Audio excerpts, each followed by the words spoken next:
तेरे बिना जीना है या तेरे बिना मरना है। You cheated!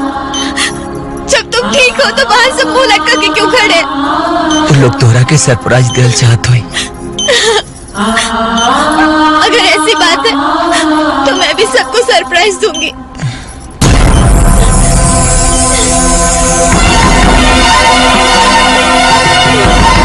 भर तू मेरी मांग।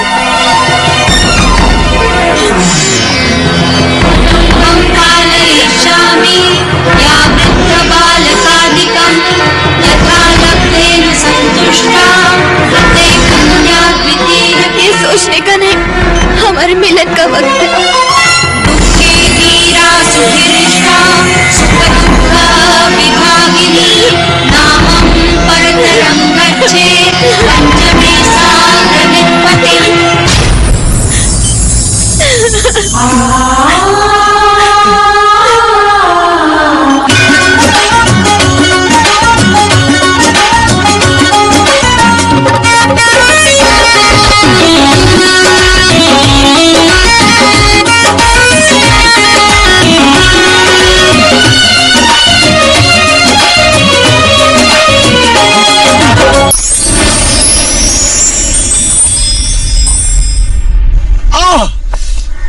तनी सबर करा, इतना का बेचैन बारू हो।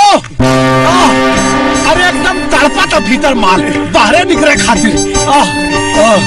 अबे जल्दी भर, ऐसा कुकर सीटी देता। जल्दी भर, आगे जल्दी भर। लोटा धो बेटा दिलाई थैली, लोटा धो। उस्ताद एंटीबायोटिक सोच पा। अरे तो फिर एक मिनट।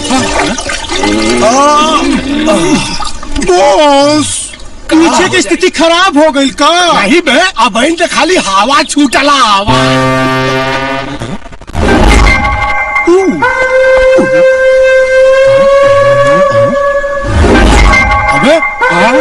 अबे कातिल हसीना के उस्ताद ई उहे हीरोनिया हिया काजल राघवानी जेकरे प्यार में रजवा पगलाइल रहेला।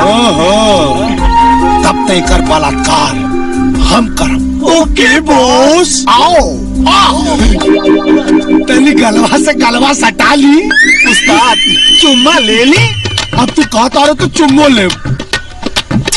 गलतारू ऐसे जैसे सरसों की सगिया। यहाँ काम ना चली, इनके घर लेके चले की पड़ी है।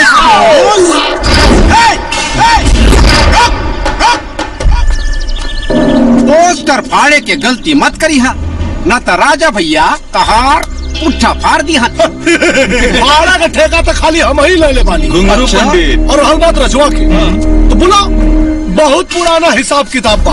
आज पूरा प्लस और माइनस हो ही जा। तो 10 मिनट रुक जा। फिर देखा जैसे 10 के सुई 11 पे रुकी वैसे पोस्टर। हाँ तो फिर अब टाइम देखा स्टार्ट करता। 1 2 3 राजा।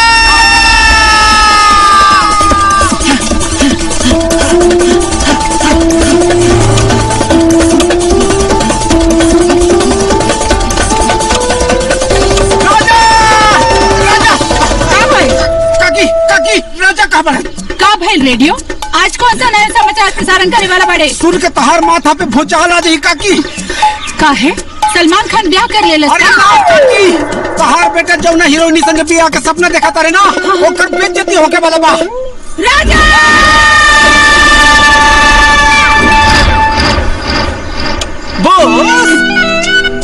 बॉस 11वां मिनट में गृह प्रवेश हो गई। रजवा अभी ले वेलकम ना कैलस। तो फिर पोस्टर फाड़ो प्रक्रिया संपन्न की जाए। ओके बॉस। चला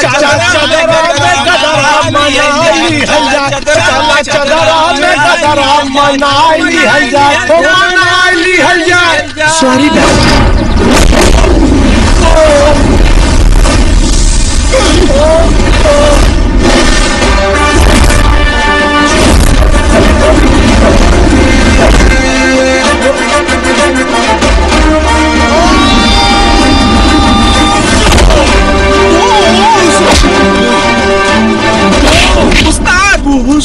I love you, John. I love you. Boss, मोहब्बत पूरा फिल्मी बा, एकदम हीरो की तरह एंट्री मर ले बा। हीरो के एंट्री में नो एंट्री लगाई बा। ए नो एंट्री के चौकीदार, अगर आज के बाद से हमारे जान के पोस्टर के हाथ भी लगावले ना तो पानी छुए खातिर हाथ दूसरे के इस्तेमाल करे के पड़ी। उस्ताद देखत का बड़ा, एक्शन शुरू करा। हाँ बॉस।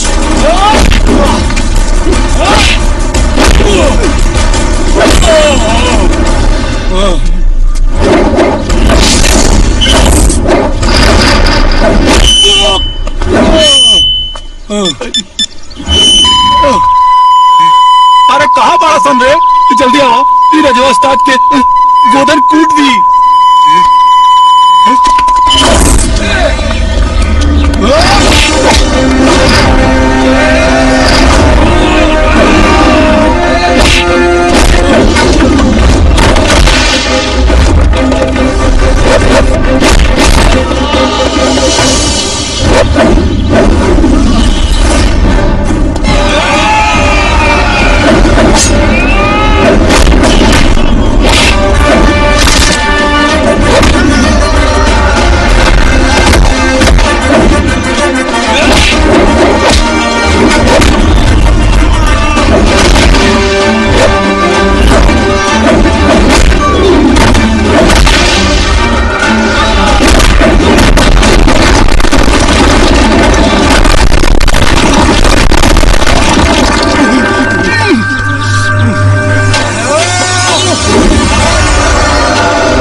मारी रे, हटा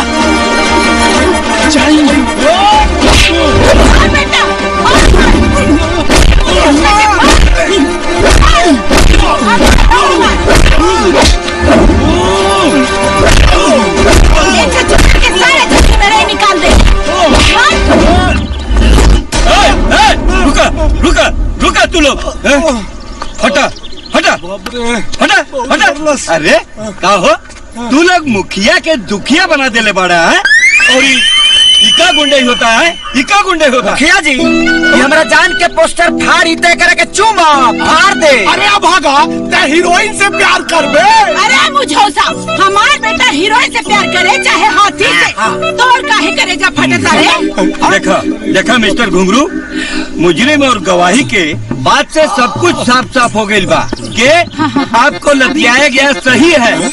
अरे पोस्टर हो या साक्षात लड़की, उसका इज्जत होना चाहिए। केस इज डिसमिस। हाथ तरीके क्या भाई बेटा? टाइम कितना होता है? घड़ी घड़ी 12 बजे में 10 मिनट कम बा। लागत है बाबू, आज काजल के हर पिक्चर के फर्स्ट शो देखे के तहार रिकॉर्ड टूट जाए। बाबू 10 मिनट में तो हम श्रीलंका पहुंच जाए। ऐसा नहीं देख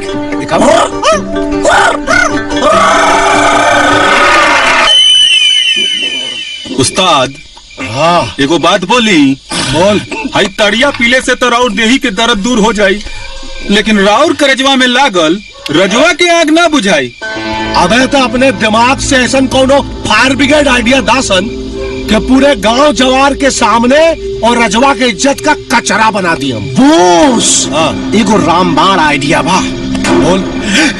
अपना जन्मदिन के शुभ अवसर पे भोजपुरी के सुपरस्टार काजल राघवानी के प्रोग्राम रखवा दी, जी के रजवा अपन मेहरारू बनावे चाहता। जब उस सारे लोगन के सामने नाची तो रजवा ऊपर से लेके नीचे तक झुलस जाई और राउर हरियर हो जाई। कहे मरनी है? अब इतना फंटास्टिक आइडिया पहले काले दहले रखो किया। लेकिन काजल के बोलाई की। अरे महाराज, पैसा फेंकी तमाशा देखी। एगो प्रोग्राम करे वाले कंट्रैक्टर के हम जाने ली, 5 लाख रुपया दी, काले सट्टा बुक हो जाई। 5 लाख? डोंट बेरी बॉस, 5 कट्ठा, बस 5 कट्ठा बिकाई और राउर के जन्मदिन पे गर्दा गर्दा हो जाई। अरे वो राजा के इज्जत का बाजा बजावे खातिर 5 कट्ठा काबे 10 कट्ठा बेच दे। कट्ठा बिकाता, हम एगो हाथ मंगनी तो जेब में फूटी कौड़ी नहीं के हाँ अब फिल्मी हीरोइन के बुलावे खातिर 10 कट्टा भी काट। अरे औरत गलत टाइम पे एंट्री मारे ले, मर्दन का जरूरी मीटिंग चलत बा। आउट। हम सब बुझातानी कौन जरूरी मीटिंग चलत। ओह क्या भाई बेकार में। यस बॉस, 5 कट्ठा बेचे खातिर ग्राहक ढूंढा सन। Yes boss. काजल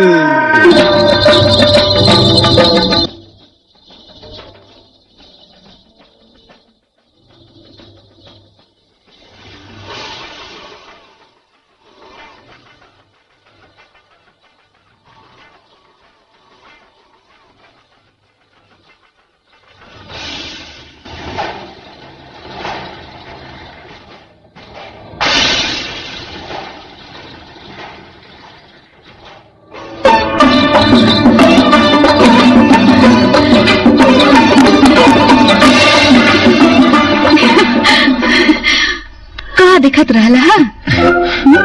कुछ ना, जहाँ मनवा ओइजे देखला, ये तो तोहरे प्रॉपर्टी है। देखा दूसरा के प्रॉपर्टी पे कब्जा करके हमके कौनो शौक नहीं के।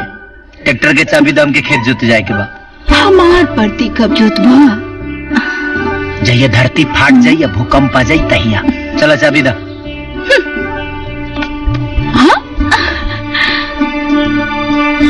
हम तो सुनामी के इंतजार करतानी। हिम्मत बात निकालिए।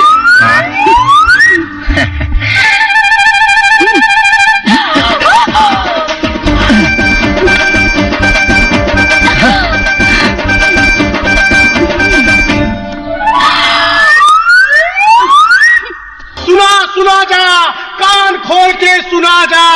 श्री श्री 108 श्री श्री घुघरू महाराज जी के जन्मदिन पर भोजपुरी के सुपरस्टार काजल राघवानी और हलवानी अपन प्रोग्राम देवे और जेकर व्यवस्था हवेली में रखल गईल बा। जेकरा के नाच गाना के आनंद लेवे के बा उ आई पधारी।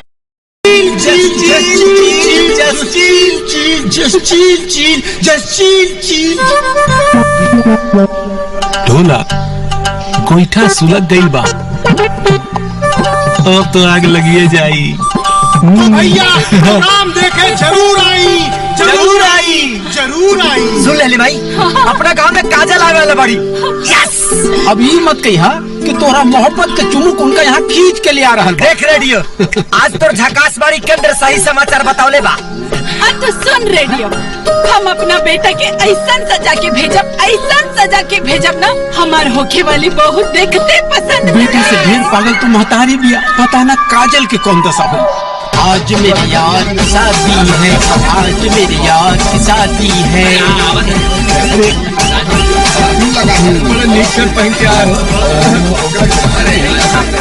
हाय रे, हमार झकास वाली बता रहा था। झकास बाड़ी केंद्र बंद कर।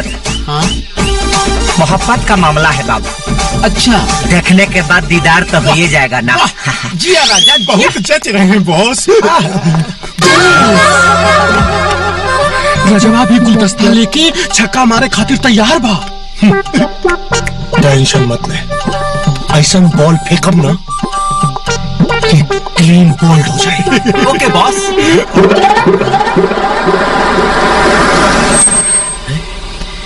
भाई रे का तनी ओवर होता।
एक मिनट।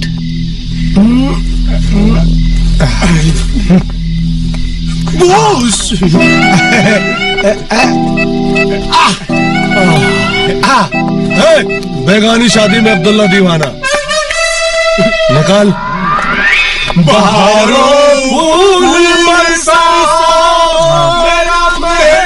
जिया राजा जिया, बाजी मार देहला। अब तू चलत रहा। हाँ चला जाई नहीं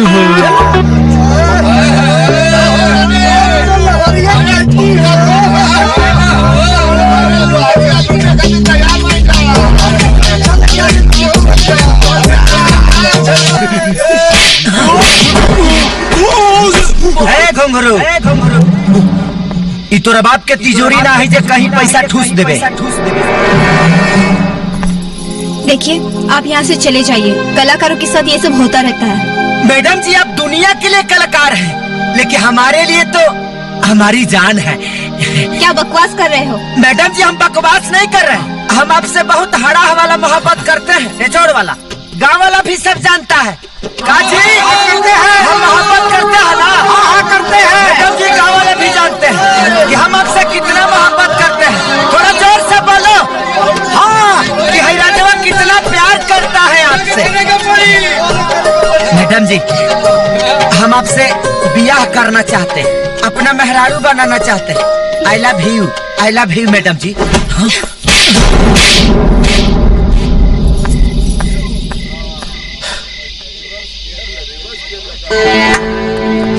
अरे मजनू क्या औलाद। माथा से ऐसा कबूत उतर गया ना, आज वो पूरा गांव जवार के सामने। अरे तोरा थोबड़ा पे नो एंट्री का ठप्पा लगा के चल गई। ऐ घुंघरू, एक दिन तोरा खुशी के मातम में बदल दे। जवना गाल पे थप्पड़ मार के गई बड़ी ना, वही गाल के चूमे खातिर ये गांव में आई है और उनका से बियाह करके अपन मेहरारू बना के लेके आई। एक मिनट, अगर ना आइल तब? अगर आ गई तब? हाथ में कटोरा लेके 1 महीना ले भीख मंगिया।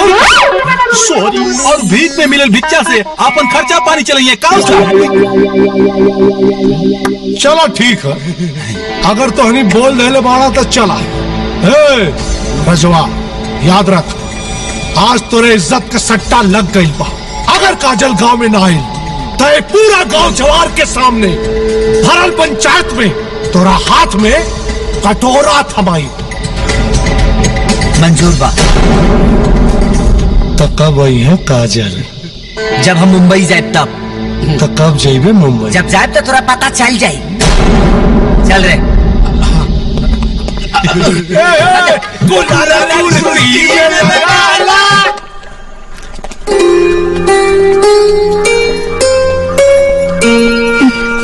रुक कहे गए बेटा? भाई, पूजा पूजा करके आवो। अब तो मंदिर में पाँव हम तबे रखा जब हमारा साथे काजल रही है। ठीक बा। तो ठीक बा, अब तो हमू तबे जाए जब भौजी आई है। तब तो यही गिरा। हाँ खड़ा हो जो। राजा,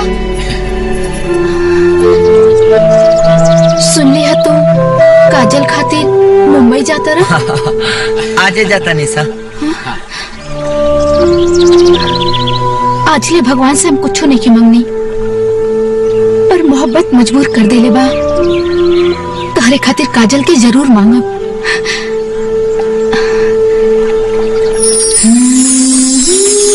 कहल जाला कि मोहब्बत मगरूर के गुरूर तोड़ देला। जब दीवानापन हाथ से गुजरेला तो दिल से दिल के रिश्ता जोड़ देला।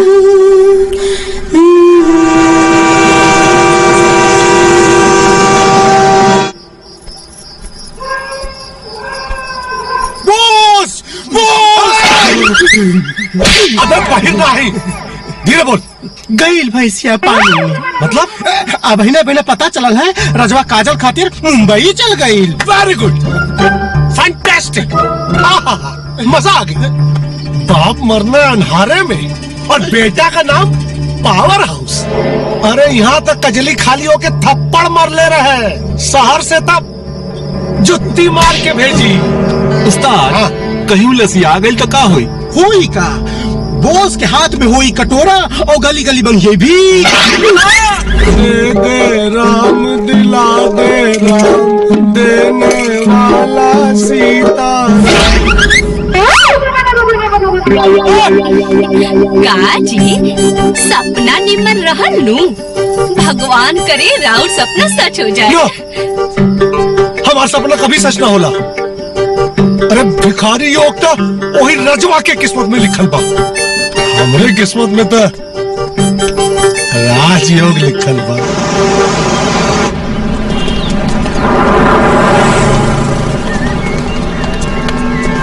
यार बंधु, बुझाता कि चलत चलत हथड़ी पथड़ी झुरा जाए। इतना बड़ शहर में काजल मैडम के कैसे खोजल जाए? अब का भाई?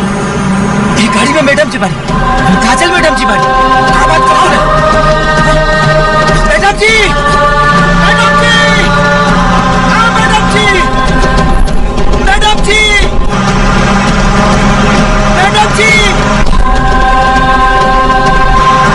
मैडम जी। राजा, राजा।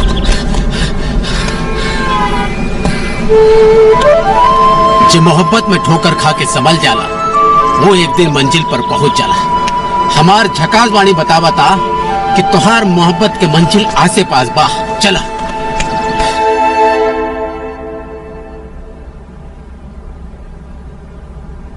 अरे भाग्यवान, जल्दी चाय लाओ, मगज ब्लॉक થઈ ગયો।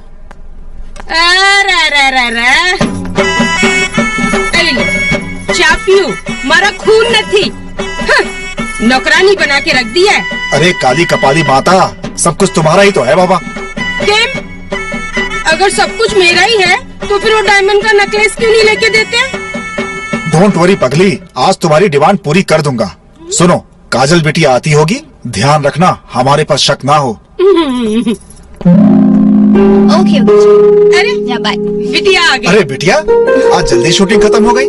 जी अंकल, वो एक्चुअली क्या हुआ, हीरो को सीन के दौरान मेरी सैंडल लग गई उसके मुंह पे, तो पैकअप हो गया। अरे हीरो को सैंडल मारने वाला सीन था ना? अंकल, आंटी कुछ ज्यादा ही स्मार्ट हो गई है। वेरी वेरी सैड सीन बेटा। No uncle, it's not sad. Actually I am very happy. वो क्या है ना, एक्टिंग के नाम पे हीरो एकदम नल्ला है। पता चला है कि गांव में अपनी जमीन बेचकर यहाँ पे खुद को हीरो एस्टैब्लिश करने के लिए मूवी बना रहा है। सीरियसली, बेवकूफों की कमी नहीं है इस दुनिया में। इन बेवकूफों की वजह से आज तुम इतनी ज्यादा बिजी हो बेटा, इससे अपना बैंक बैलेंस बढ़ रहा है। तो बैंक बैलेंस से याद आया, 2-3 चेक साइन कर दो, सर्वेंटों को पगार देना है। हाँ, वो महीने का अंत हो गया है ना, तो सब काई करते हैं। साइन कर दो बेटा।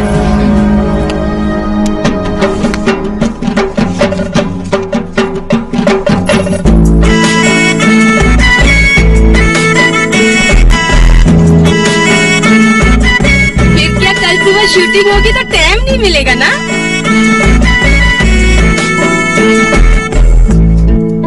अरे एक दो और हो जाएगा।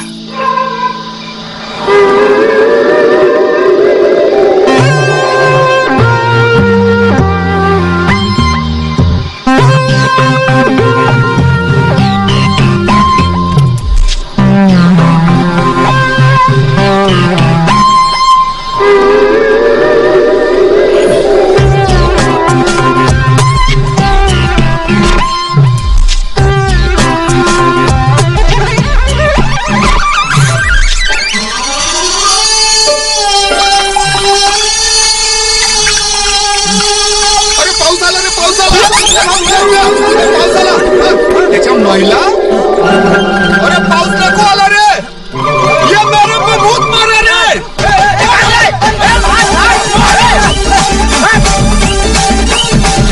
अरे यार, ये भिखारी कुल हमरा काहे तो क्या बता रहे? मुंह पे मुंह चला, हाथ लाडू चाहिए साहब। हम चल चल चल, हमें कुछ चल चल चल। अरे तो खुला रहा।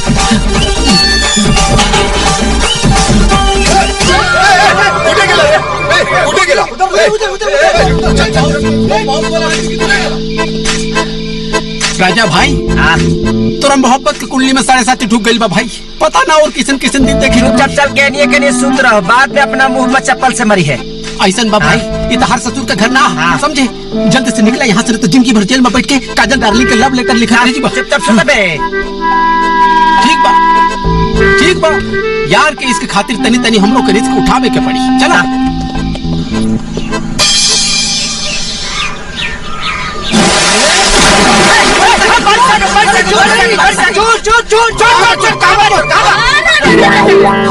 वॉचमैन, जरा इन लोगों का बैग चेक करो, क्या क्या चुरा के रखा है। जल्दी लाओ।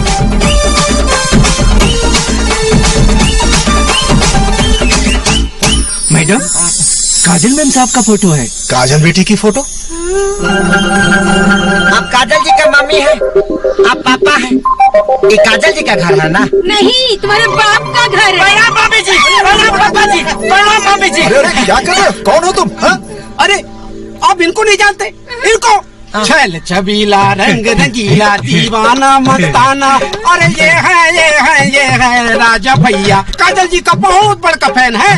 तो कहा है ना मम्मी जी, जब से काजल जी हमारे गांव में प्रोग्राम देने गई थी, तभी से कुछ ज्यादा पगला गया है। अपना गांव छोड़कर काजल जी का सेवा करने के लिए यहाँ मुंबई आ गया है। अरे वो सब तो ठीक है, पर तुम लोग अंदर घुसे कैसे? रात का बात था, भिखारियों का साथ था। रात का बात था, भिखारियों का साथ था। हम भाग रहे थे, वो दौड़ा रहे थे। फराटा मार के सो रहा था, हम फराटा मार के ढूक गए। ये कुंभकर्ण का औलाद तो आपका घर में लुटवा देगा। निकालिए इसे और हमें रख लीजिए। हम आपका सेवा करूंगा, वो भी एकदम फोकट। अब हम भी करूंगा फोकट में सेवा। अरे ललिता, महंगाई के जमाने में फ्री के नौकर मिल रहे हैं। सामान लेके चंपत हो गए तो सू करवा दूं? अरे नहीं, ये तो सोचो, जो आदमी इतनी दूर से बिटिया की सेवा के लिए यहाँ तक आ सकता है, सोचो वो कितना बड़ा दीवाना होगा। और मेरा ये एक्सपीरियंस कह रहा है कि दीवाने कभी धोखा नहीं देते। बाकी बात बिल्कुल सारू छे। ए वॉचमैन, आज से थारी छुट्टी थई गई। Get out. इसका मतलब हमारा गृह प्रवेश हो गया। हो गया। सामान उठाओ और उधर कमरे जाओ। मैं बाद में आके काम बताती हूँ। हमारे मैदान के लिए है ना साहब? कैसे भेजो? बहुत बहुत थैंक यू मम्मी जी, पापा जी। बहुत बहुत थैंक यू मम्मी जी, पापा जी। बहुत बहुत थैंक यू मम्मी जी। अब तो इसके पगार का पैसा भी हम रख लेंगे। देख ली रेडियो, मन संगा तो कठौती में गंगा। मान गई नहीं यार, तोरा मोहब्बत में दम बा। भगवान सीधा काजल के घरे में पहुंचा दे। अबू का दिल में घुसे के रास्ता बनावे के बाद वाह किया गुरु। क्या हो रहा है? कुछ नहीं। अब ये बताओ, तुम दोनों में से चाय कौन अच्छा बनाता है? मम्मी जी, हम सुपर फास्ट चाय बना लेते हैं। Very good. सुपर फास्ट चाय बनाओ और सुपर फास्ट मैडम को दे के आओ। ओके? मिल गई रास्ता, अब पहुंच जो दिल में।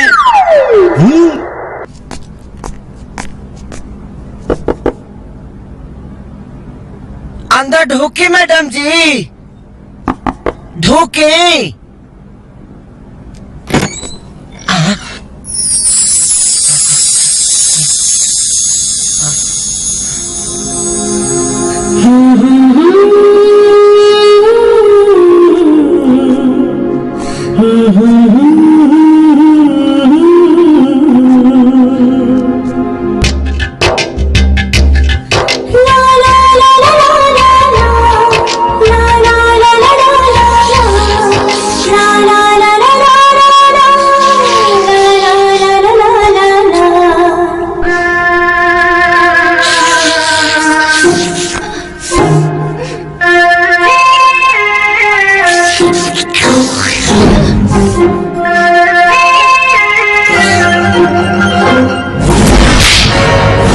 मजनू की औलाद यहाँ कैसे आ गया?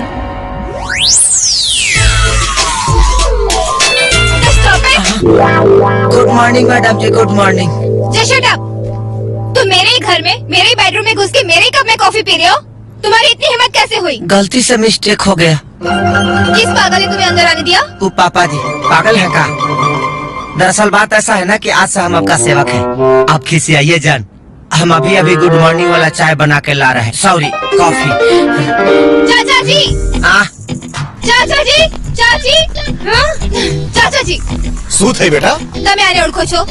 ये तुम्हारा जबरदस्त फैन है, इन्हें आज ही नौकरी पर रखा हूँ। नो वे अंकल, आप इसे अभी इसी वक्त यहाँ से बाहर निकालिए। ये इसका दिमाग ना क्रैक है। इसने मुझे आई लव यू बोला, और आई लव यू तो छोड़ो, ये मुझसे शादी करना चाहता है। और देखिए मैडम जी, आपने हमको एक झपड़ मारा था, वो बोल दीजिए पापा जी से। देखा, सुन लीजिए, एक थप्पड़ खाने के बाद भी यहाँ पे पहुँच गया। अब तो आप समझ ही सकते कि कितना बड़ा पागल है। अभी आप इसको यहाँ से निकालिए। देखिए मैडम जी, अगर आपका मन कर रहा है तो हमको एक झपड़ और मार लीजिए, लेकिन हमको यहाँ से भगाइए मत। हम आपको बिना देखे मर जाऊंगा। मैं ही कुछ करती हूँ। वॉचमैन, वॉचमैन जी। अब ये बंदर कौन है? बंदर नहीं मैडम जी, मैं आपका नया वॉचमैन और राजा का लंगोटिया रेडियो।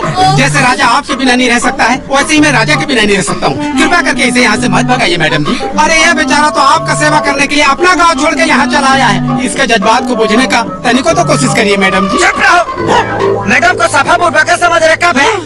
देखिए मैडम जी, हमारे दीवानापन को गलत मत समझिए। न हम आपके बारे में बुरा देखते हैं और न ही किसी को देखने देंगे। हम तो आपका खाली सेवा करना चाहते हैं, हमारा विश्वास करिए। हमारी बात समझ, दोनों फोकट के नौकर हैं। दोनों पालतू कुत्ते की तरह हमारी दिन रात सेवा करेंगे। Whatever. Move. जी I said move. जी शुक्रिया। अरे अच्छा ये बताओ, तुम दोनों में से पोछा लगाना किसको आता है? इसको आता है ना, छठी में के घाट पर गोबर से बहुत अच्छा लिपटा है गाँव में। अच्छा, अरे समैया कितना दुर्गति कराई, ये अन्याय बा भगवान। फल खाई के और कर्म करता के, लेकिन कुछ को खानदानी पोछा मारे लागत है। गंदा बात खींच लिया, पोछा लगा दी। अने गंदा है देखो। हाँ गुड।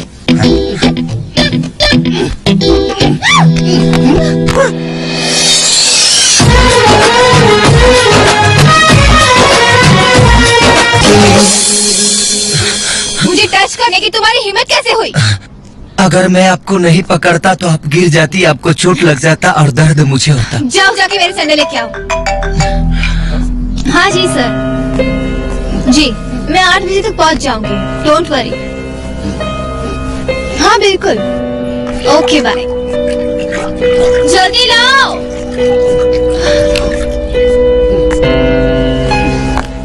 पहनाओ।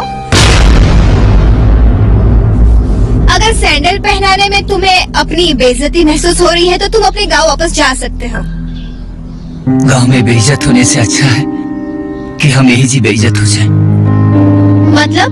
हम बताई थे मैडम जी, असल में जब आप गांव में आए तो सबके सामने जब आपने इनको थप्पड़ मारा, जवान के सामने, अरे तोरा थोबड़ा पे नो एंट्री का ठप्पा लगा के चल गई। याद रख, आज तोरे इज्जत के सट्टा लग गई। अगर काजल गांव में ना आए तो ये पूरा गांव जवान के सामने हरल पंचायत में तोरा हाथ में कटोरा थमाई। मंजूर बाबू। ओ आई सी। इसका मतलब तुम भरे समाज में भिखारी बनने से बचने के लिए मुझे अपनी दुल्हन बनाना चाहते हो और मुझे अपने गांव ले जाना चाहते हो, राइट? मैडम जी, भिखारी तो मैं कल भी था और आज भी, लेकिन मेरे लिए तो दुनिया की सबसे बड़ी दौलत आप है। Well, let me clear one thing. अगर तुम मेरी दौलत हासिल करने के लालच में यहाँ आए हो तो एक बात समझ लो, ये जो बंगला है ना, वो मेरे चाचा जी का है और उन्होंने मुझे पाला है और अब मैं उन्हें पाल रही हूँ। आमदनी, अठन्नी, खर्चा, रुपया तो तुम्हारे हाथ में कुछ नहीं आने वाला। मैडम जी, मुझे आपके सिवा कुछ नहीं चाहिए। अच्छा एक बात बताओ, अगर मैं तुम्हें कुछ देना चाहूँ तो तुम क्या लेना पसंद करोगे? जन्म जन्म के लिए आपका साथ। तुम लोग इतने बेवकूफ क्यों होते हो? झूठी शान के लिए अपनी जिंदगी क्यों बर्बाद कर रहे हो? देखो, अपने दिमाग से ना ये सब निकाल दो और ये भी निकाल दो कि मैं तुम्हारी दुल्हन बन के आऊंगी और तुम्हारे गांव जाऊंगी, ओके?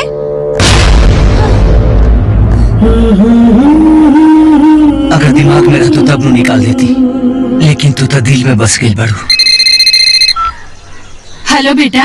गोड़ लगता नहीं माई। खुश रहा बेटा। और दोबारा कहाँ आई बानी लौका खरीदे। लौका?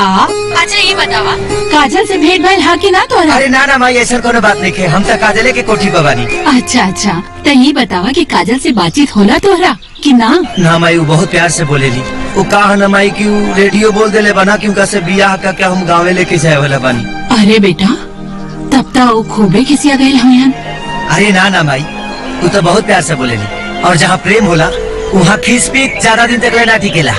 ठीक बा बेटा, हमारा आशीर्वाद तुम्हारा साथे बा हमेशा। हमरा बहू के जल्दी लेके आवा। हाँ, अपन ख्याल रखिए। हाँ बेटा। भाई रे, हमार एगो कहना मान ला का अपन दिल मजबूत कर ला। अरे आखिर कब ले बेइज्जती बर्दाश्त करबा यार। जब तक ले नफरत के खंजर हमारा दिल के चीर के न निकले। क्या बकबका रहे हो? काका कुछ ना, सोते के कोशिश कर रहे हैं, लेकिन ये नहीं लग रहा है। हाँ। तुम ना मानसिक रूप से थोड़े बीमार लग रहे हो, तुम्हारा इलाज जरूरी है। 5 मिनट के अंदर मेरे रूम में आओ। रूम में कौन इलाज होला रे? भाई भागे के लहान लगा के चाहिए, कहीं पटक के लाते मुंह के काढ़े जन। जस्ट फील ना, चीर आ रहा हूँ। हाँ आइए।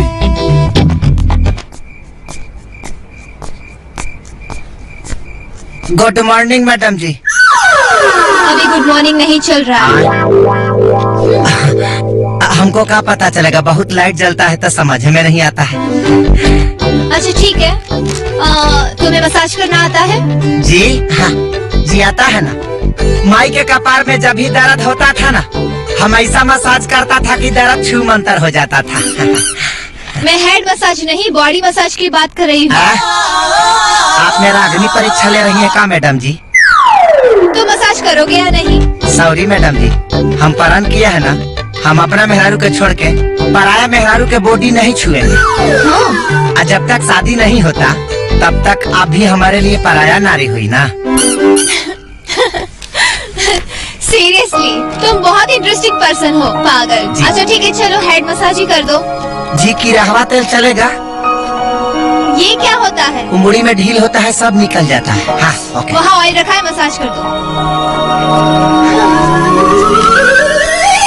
ये पूछ आ रहा है इधर से। अच्छा एक बात बताओ जी, तुम्हें कार चलाने आती है? जी गांव में टायर बैल चलाए हैं और ट्रैक्टर भी चलाए हैं। मैं ट्रैक्टर की नहीं, कार की बात कर रही हूँ।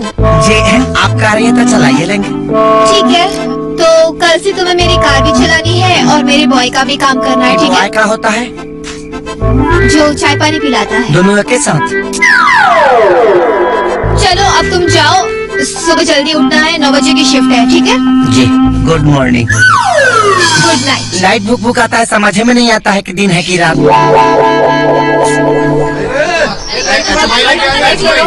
अरे मोहिनी, डोंट वरी, मैं बिल्कुल टाइम पे तुम्हारी पार्टी में पहुंच जाऊंगी। ओके, नाउ यू एंजॉय एंड हम रात को मिलते हैं। ओके चलो बाय।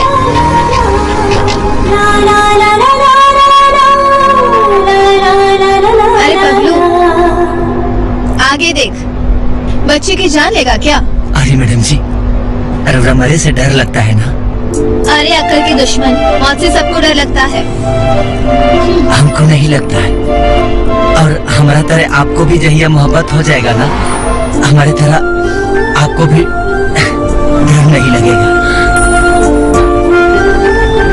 आर्टिस्ट को तो बुलाओ। सर आ गई काजल जी। अरे आइए काजल जी। तुम यहाँ शूटिंग देखने आए हो? जी नहीं, आपका सेवा करना है। तो जाओ मेरे लिए चेयर लेके आओ। जी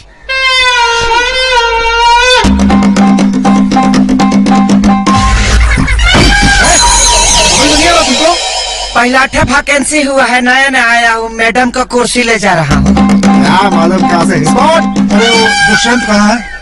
सर वो बाथरूम में, उसका पेट गड़बड़ा गया है। दुष्यंत का? जी। अरे यार उससे बोलो बाथरूम में ही एक्टिंग करा। कोई दूसरा आर्टिस्ट देखो फटाफट, टाइम नहीं है, बहुत टाइम लग रहा है यार। सर वो देखिए, वो चलेगा क्या? अरे यार तुम स्क्रिप्ट पढ़े हो? अपने स्क्रिप्ट में यंग विलेन आया, वो बुढ़ा आदमी चलेगा? यंग विलन जिसका दीवानापन पागलपन के हाथ से गुजर जाता है। कोई दूसरा देखो जो विलन जैसा हो। सर जी। क्यों ना आप मेरे बॉय को ट्राई कर लेते हैं? ये जैसे आपको चाहिए वैसे सारे गुण मेरे बॉय के अंदर हैं। Nice, good suggestion. Ajay ji makeup कराओ इनको। मैडम जी, हम फिल्म वाली में काम नहीं कर सकते हैं, हमको शौक नहीं है। तो मेरी बात नहीं मानोगे? कह रही है तो मान लेंगे। हाँ, मेकअप करवाओ और कॉस्ट्यूम आइए परफेक्ट है। आइए। अरे नहीं नहीं नहीं, हम कपड़ा नहीं पहनेंगे। ये कपड़ा हम जगह जगह के बाराती के लिए अच्छा खरीदे लगा। हैं। अरे नहीं, कुछ अच्छा। नहीं होगा, चलेगा। ये अच्छा लग रहा है। अब फट जाएगा नहीं तो। हटेगा सर, आइए ना, आइए सर, आइए आइए।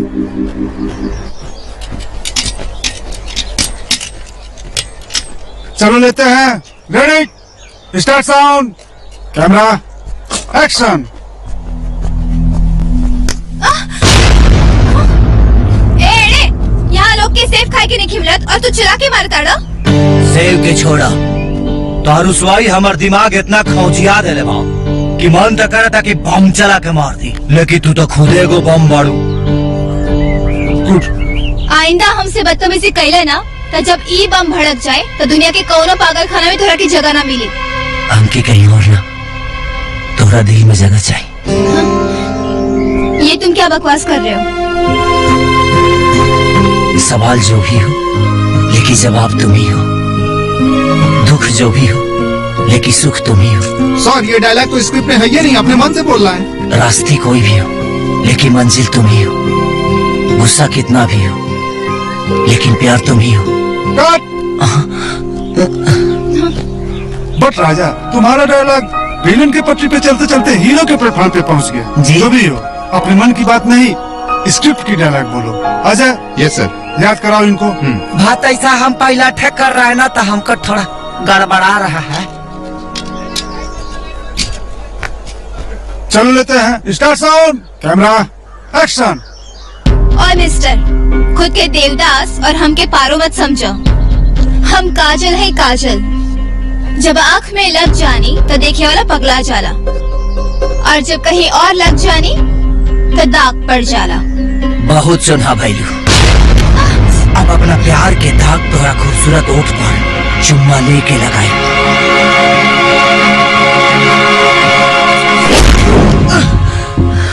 हमरे लात के चुम्मा कैसा लागल दुष्यंत सिंह? जे हमरा के डिस्टर्ब करेला ओकर जीवन हम डिस्टर्ब कर दिले। कट कट कट। अरे कोई हीरो को उठाओ यार। कहा जी, सही है, मार दिया। सर हमको वो भी सही में मारा था। विलेन हो, वो हीरो है। विलेन को थोड़ा मार बर्दाश्त करना पड़ता है। हम ऐसे कैसे बर्दाश्त कर ले? हम गाँव जाएंगे तो लोग क्या कहेगा हमको कि मुंबई से मार खा के आ गया। अरे काजल जी जरा आप ही समझाइए। हाँ जी आप सर। समझाइए। राजा, तुमको सिर्फ मार खाना है, मारना नहीं है, ओके? अच्छा मैडम जी, जब आप बोल रहे तो हम वो खा लेंगे। हाँ। आ भाई, सर रेडी। मारो जितना मारना है। Start sound, camera, action.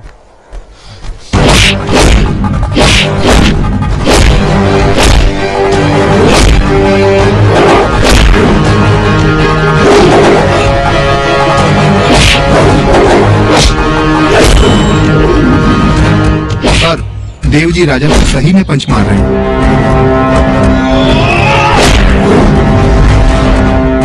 मान लो ना यार, सही एक्शन से रिएक्शन का इम्पैक्ट मिल रहा है।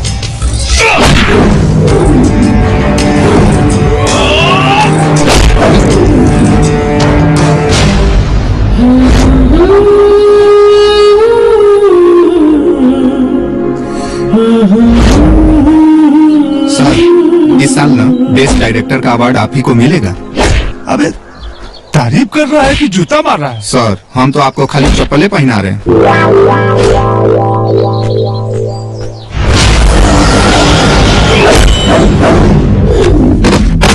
अगर जिंदा बच गए तो याद रखिए, काजल हमार जान है।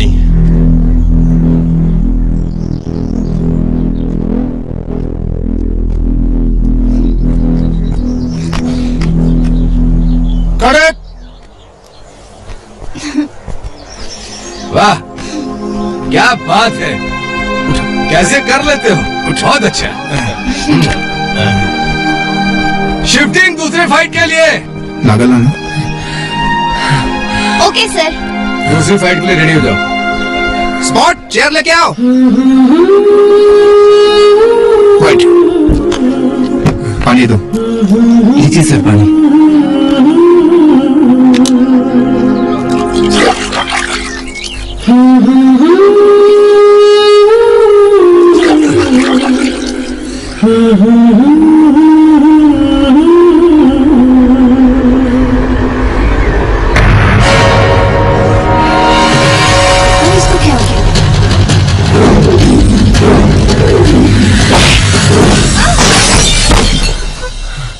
शाबाश यार, तुमने तो कमाल कर दिया। अगर काजल बेबी को कुछ हो जाता तो हमारे तो फिल्म की वाट लग जाती।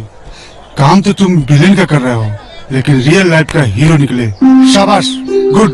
चलो चलो, अपना अपना सब काम करो। बहुत अच्छे, संभाल के चलो। खुश है ना मैडम जी? Thank you.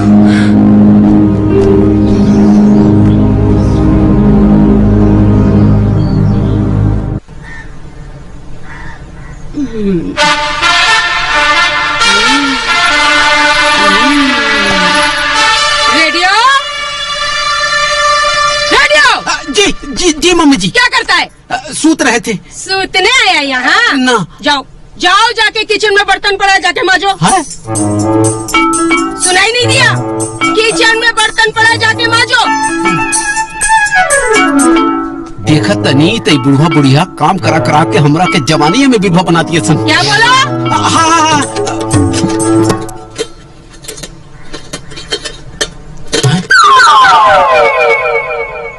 जब ये मशीनवा है ये है तो फिर हमको अपना हाथ घिसने का क्या जरूरत? जब ये कपड़ा इतना साफ धोता है तो ये बर्तनवा तो एकदम सफेदी का चमकार बना देगा। यही ठीक है। हाँ।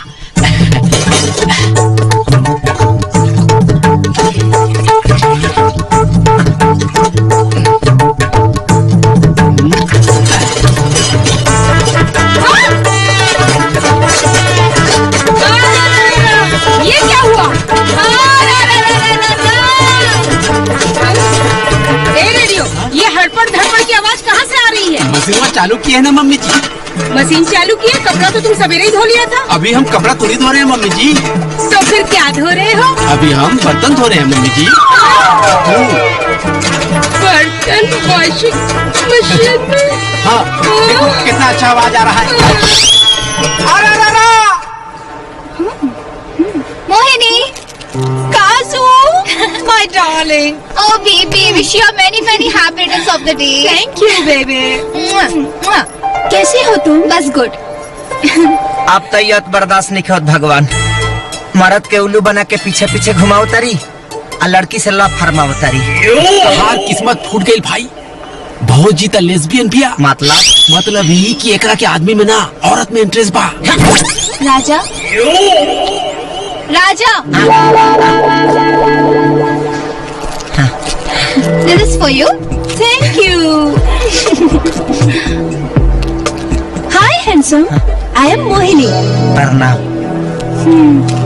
काजू डार्लिंग, ये कोई भोजपुरी फिल्म का नया हीरो है क्या?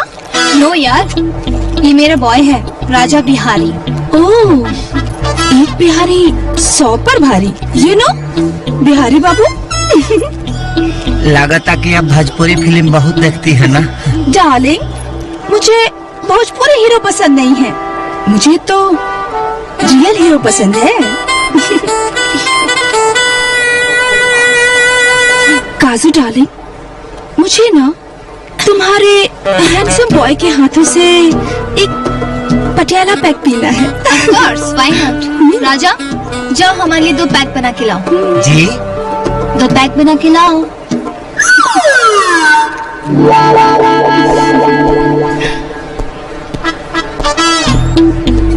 हाथ हो गइल बा। बाप दादा कबो दारू का मुंह ना देखलस और हम यहाँ पैक पर पैक बनाओ तानी, वो एगो लड़की खाती। डोंट वेरी यार, औरतों की गुलामी करना आजकल की मर्दों की निशानी है।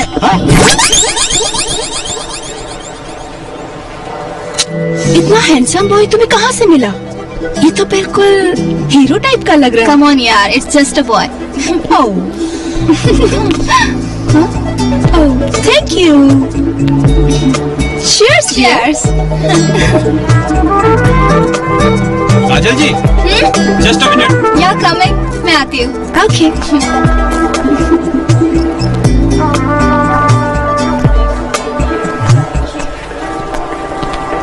काजू डार्लिंग तुम्हें कितना पगार देती है बिहारी बाबू? हम पैसे के लिए काम नहीं करते, अपनी खुशी के लिए मैडम के पास है। अच्छा, तो मैं तुम्हें उससे ज्यादा खुशी दूंगी, तन से भी और धन से भी। मेरे बॉय बन जाओ। देखिए मैडम जी, अगर मैं ईमान बेचता ना तो शायद दुनिया का सबसे अमीर आदमी होता। Good thought. तो बॉयफ्रेंड बन जाओ। तुम्हारा परफॉर्मेंस अच्छा रहा तो मैं तुम्हें अपना हस्बैंड भी बना सकती हूँ। बिस्तर पे किए हुए फैसले से रिश्ते नहीं जुड़ते, उसे जोड़ने के लिए दो दिलों के बीच मोहब्बत होना बहुत जरूरी होता है। और हम अपना दिल तो काजल जी के नाम कब के कर चुके हैं। Hey Mohini, hi. What are you waiting for? Let's cut the cake. Yeah, sure. Come on, come. चलो, hey guys, चलो केक कट करते हैं।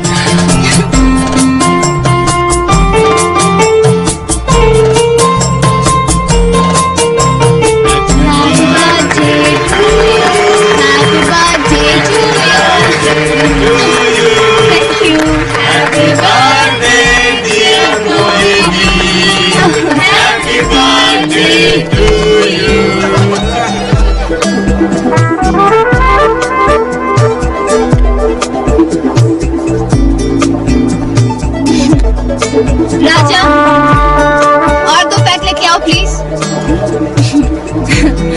और शूटिंग के दौरान उसके मुंह पे मेरी सैंडल लग गई।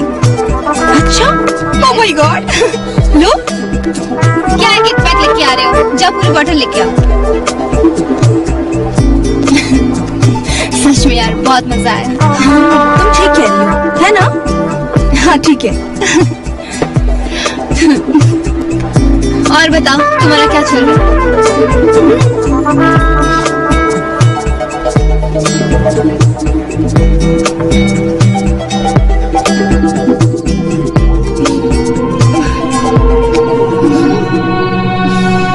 मैडम जी, मैडम जी, राजा? मैडम जी, राजा उल्लू ढक चुकी है। चलो ना, हम भी कहीं जाके लुढ़क लेते हैं। चलो ना, चलो चलो ना।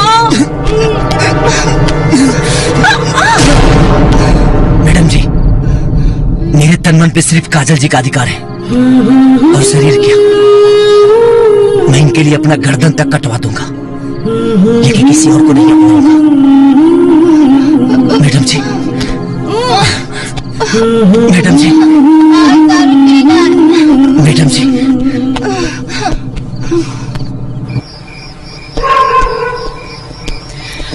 और दारू चाहिए। कहा रे बाबू, शादी से पहली पेनल्टी मार दे का। अपन चोंगा बांध कर ई दारू पी ले बड़ी। भाई रे की बेवली में हरारू के भूल जो। हाँ हमरा आज बुझा गई भाई। हाँ तारा से का ये बिहार के कौनो मर्द से बिहाना करिहन। काहे? अरे यार बिहार में दारू बंद हो गई बा। हाँ। अगर कहीं रात बिरात जरूरत पड़ गई हाँ। तब का होई? हाँ। अगर एक को किसी कहूँ घर में पकड़ा गई हाँ। तो पूरा घर सील। हाँ? हाँ। देख बेटा, हम मजाक के मूड में बिल्कुल नहीं है। अच्छा। ओवरलोड बहुत ज्यादा है। हाँ देखा था नहीं। ई बताओ मम्मी पापा कहाँ है? Mummy papa? हाँ। बुढ़ौती में जवानी के मौसम आयल बा। हाँ। सिनेमा हॉल में कुर्सी तोड़े गई बा। हाँ।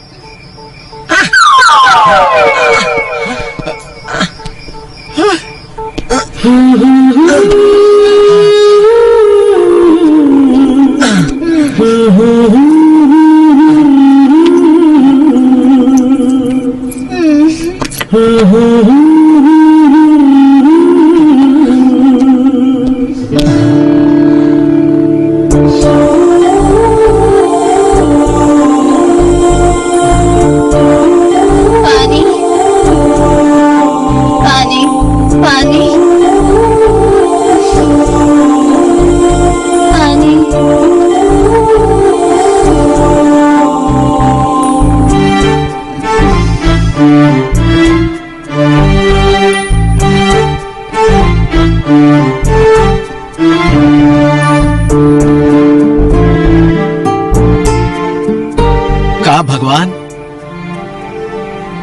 कहाँ बैठल बड़ा? देखा देखा मोहब्बत में महबूब महतारी बन गई। अब तो हमारे यार की चाहत पूरा करता।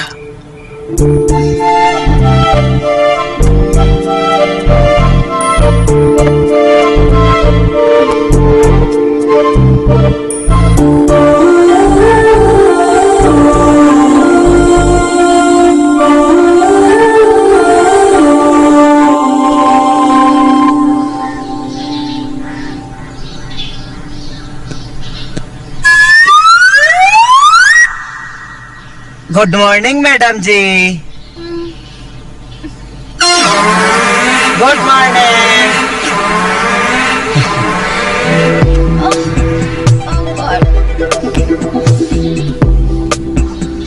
ये क्या लाए हो?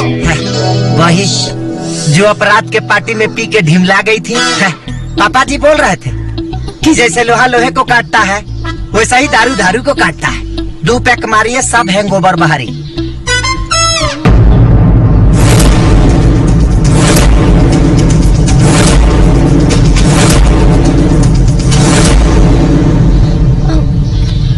कहीं तुमने मुझे अपनी गोद में तो नहीं उठाया था ना? हम तो आपका खाली सेवा किए थे। कुछ और तो नहीं किया था ना?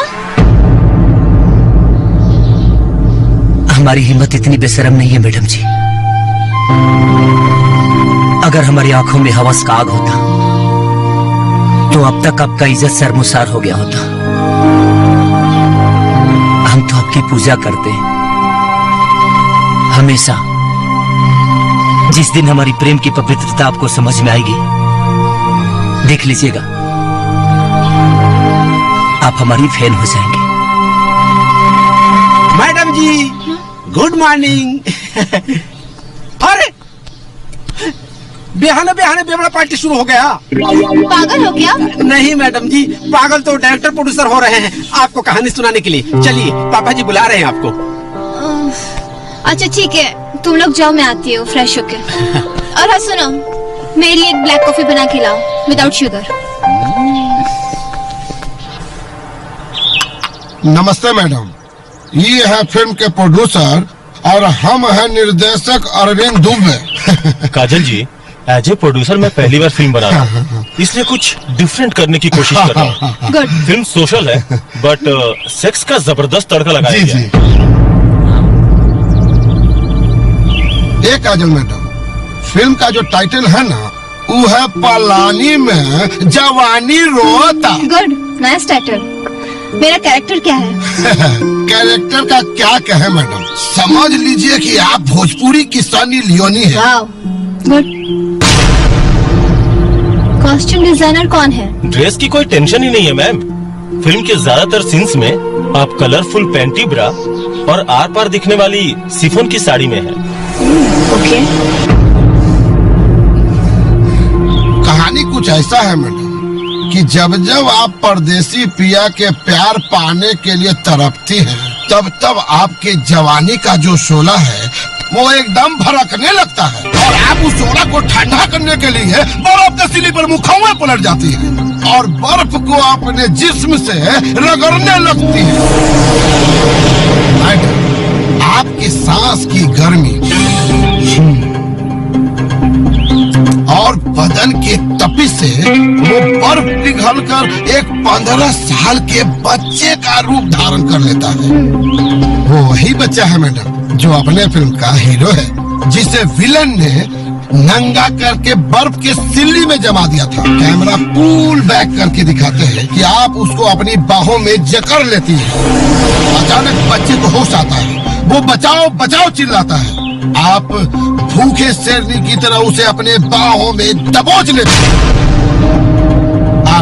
आप आनंद की ओर धीरे धीरे धीरे प्यार से बढ़ रही है। वो बच्चा चिल्ला रहा है, बचाओ बचाओ चिल्ला रहा है। आप आगे की ओर बढ़ रही है, वो चिल्ला रहा है, बचाओ। आप आनंद की ओर बढ़ रही है, वो बच्चा चिल्ला रहा है, बचाओ बचाओ बचाओ। और आप आनंद फिल्म बनाओ तरह सरे कि अपन माई बहन करा होता रसा जाके अपना माइया बहन का हीरो रख ला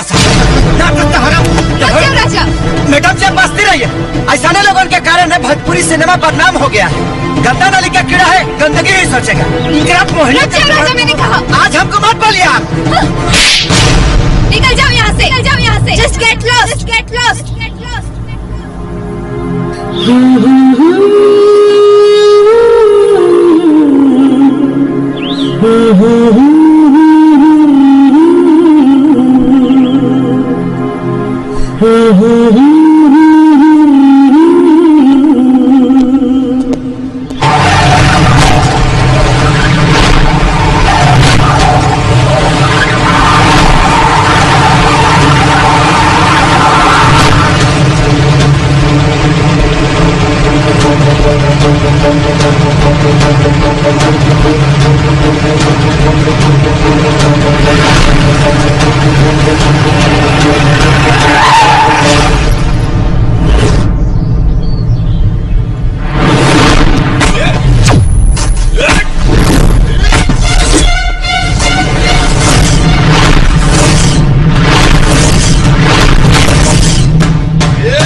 के भेजला सरे डायरेक्टर अरविंद जी।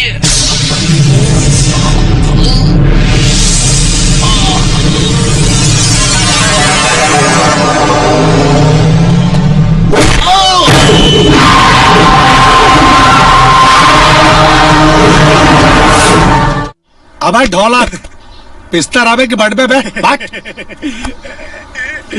ली बॉस।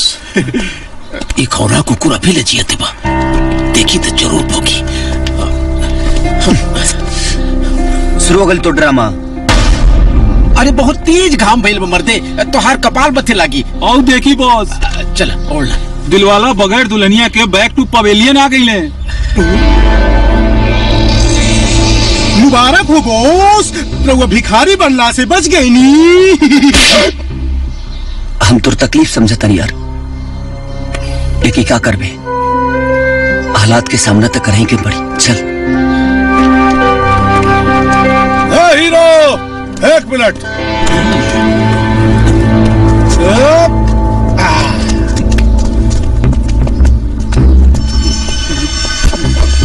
हमरा के मालूम रहे कि काजल के नाम का मऊर तोरा माथे पे ना बनाई।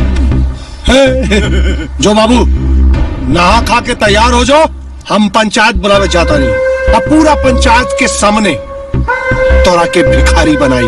ढेर खुशी मनावे के जरूरत नहीं के। राजा तोहरा हाथ में कटोरा जरूर पकड़े हन, काहे कि काजल भौजी अपन शूटिंग खत्म करके सीधा ये गांव में ही आवे वाला बनी। ये तो हाई वोल्टेज की झटका दे देहलस। कब आ रहा है काजल? अगले महीना। महीना साला तारीख बताओ। तारीख 26 तारीख ना 27, 28, 29, 30, 2, 3, 4, 5 पूरा महीना बोल दे। अरे हम कहते तो बानी। हम तारीख बताओ तानी। एक अगर 1 तारीख तक कजलिया ना आयल ना तो एकरा के घर से घसीट के ले आई और पूरा पंचायत के सामने भिखारी बनाई। 1 तारीख चला ढोलक तबला। ते झूठ काहे बोलिए कि काजल आवे वाला बड़ी? का करती यार, ये घुंगरू का आतंक से बचे के और ये कोनो उपाय ना सूझल भाई। काश के समय से पहले काजल यहाँ चले थी। हाँ।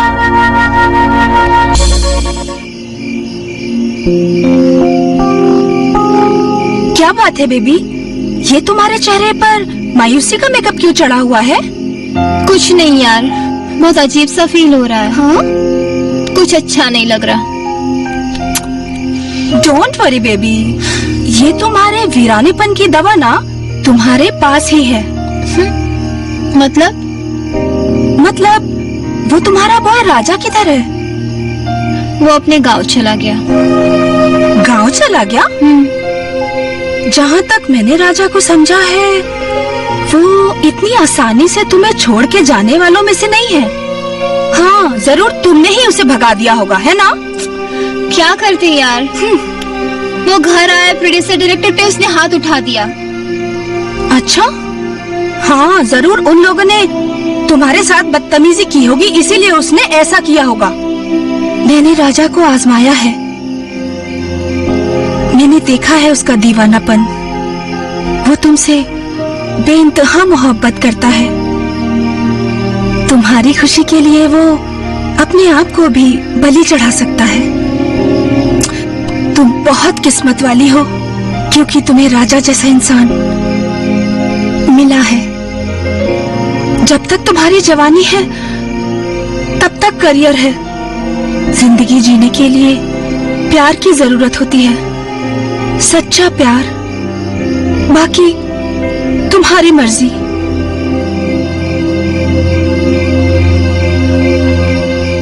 मंगल भवन मंगल हारी। दर दर दर। हाँ? काकी हो, हमने मंदिर से आ गए निशान।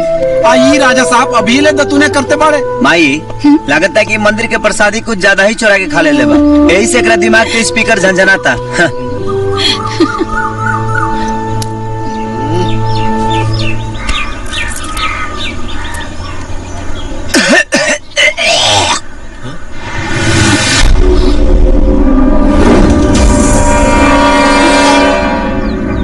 बेटा ये खून कैसन रही? लागत है कि चीरा से जीभ कट गई हुई माई। अच्छा जल्दी कुला करके आवा, हम खाना निकालता है। हाँ भाई ठीक बा।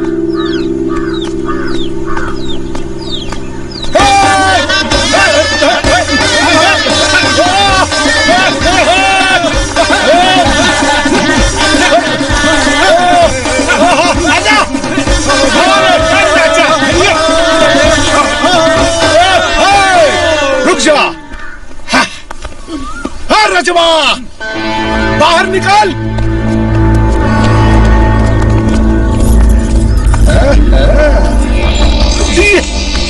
देख कितना इज्जत के साथ तोरा के बेइज्जत करे खातिर ले बैल बने। चल चौपाल में पंचायत लागल बा।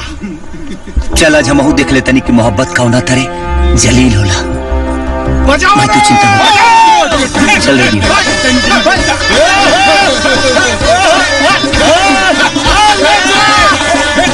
राजा बाबू के।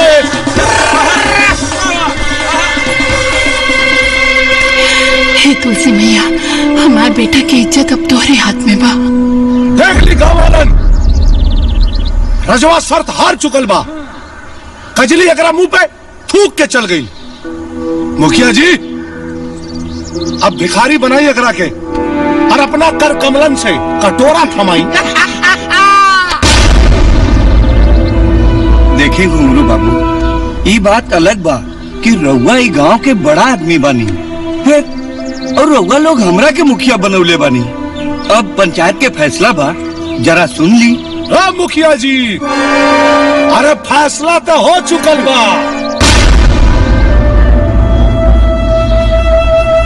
अगर रउआ के शर्म आओ था ना तो हमरा से कहीं हम एकरा हाथ में कटोरा थमाई। ओके बॉस।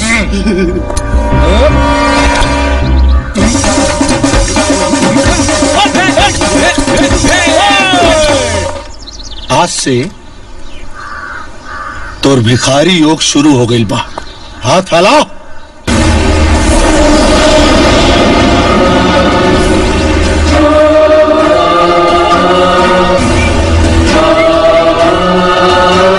पकड़ा पकड़ा शर्मात का बड़ा दे दी बोस।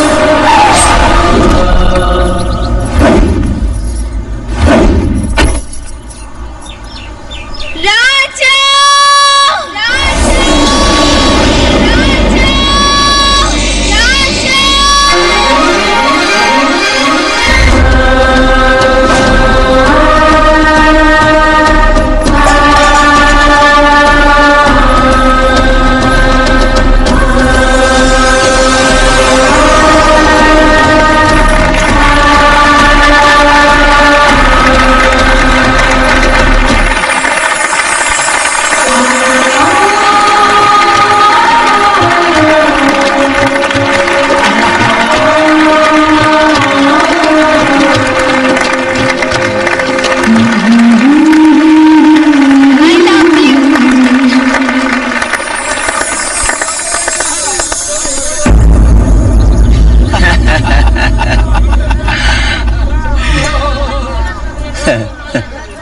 घुंघरू राजा राजा रला और राजा ही रही।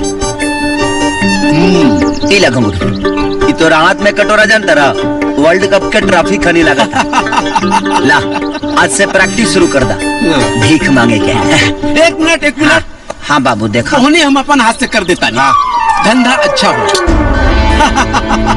दे दे राम दिला दे राम बोलते घूमो सुबह सुना घुंघरू बाबू, एक महीना तक जितना कमाईबा ना वही में गुजारा करे के पड़ी और ज्यादा चालाकी कैला ना तो तकलीफ बढ़ जाई।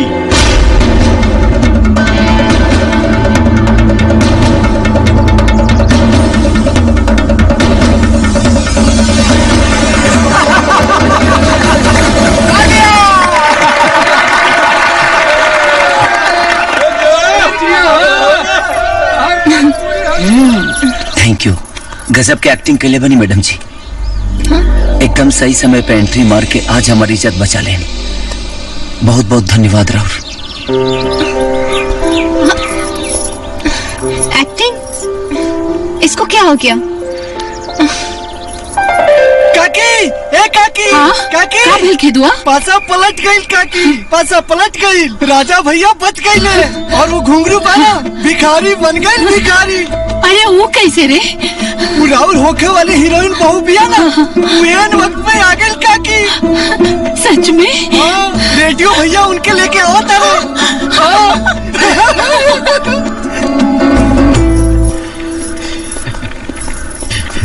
ये घर है मैडम जी, आइए।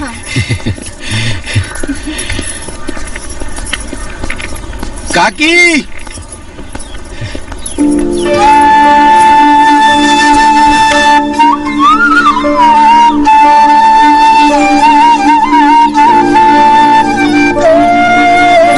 खुश रहा बेटा। अपना घर के लक्ष्मी मान के तोहर आरती उतारा तानी। एक उपकार करिहा, हमरा बेटा के कब्बो छोड़ के मत जाइहा। मरते दम तक साथ निभाऊंगी माँ जी, वादा करती हूँ। चला पहले बाया पाँव बढ़ावा।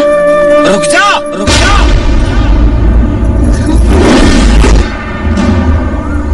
माई ये द्वार पतो ना है कि गृह प्रवेश करा उतारू।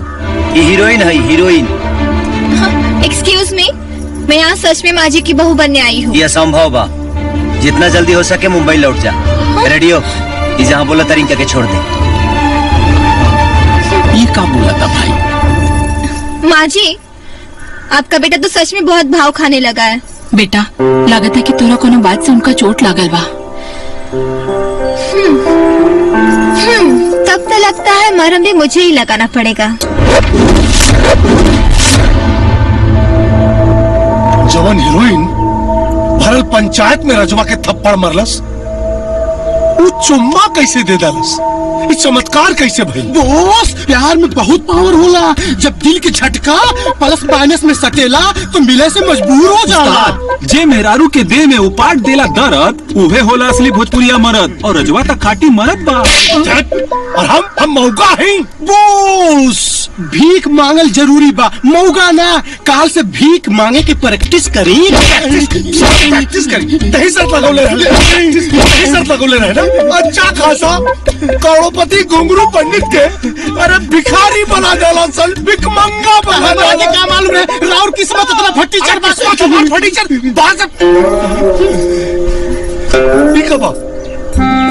राउर ड्रेस मतलब अरे तक ये पहन के भीख मांगो। अरे कौना घड़ी में तो से बिया कहीं। अरे ये दोनों कब रहले जब तू हमार दुश्मन। यहाँ के राजा साहब के हवेली हुए। अच्छा। बहुत आदमी काम करत रहलन पहले। हाँ। अब तो सब राजपाट खत्म हो गई, तब यहाँ कोई आदमी नहीं थे। बस यहाँ सब लोग घूमे खातिर आवेले। हाँ। रेडियो। हाँ? अरे अब ये कहाँ से आ गई? रउआ राजा खातिर आ गई नी। एकर मतलब ऊपर वाला हमर दुआ कबूल कर लेलन। सच में दीवानापन जब हाथ से गुजरेला तो मोहब्बत के अपन गुलाम बना लेला।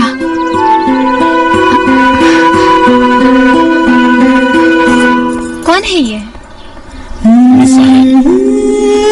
जितना राजा आपसे प्यार करेले उतने ही राजा से प्यार करेली।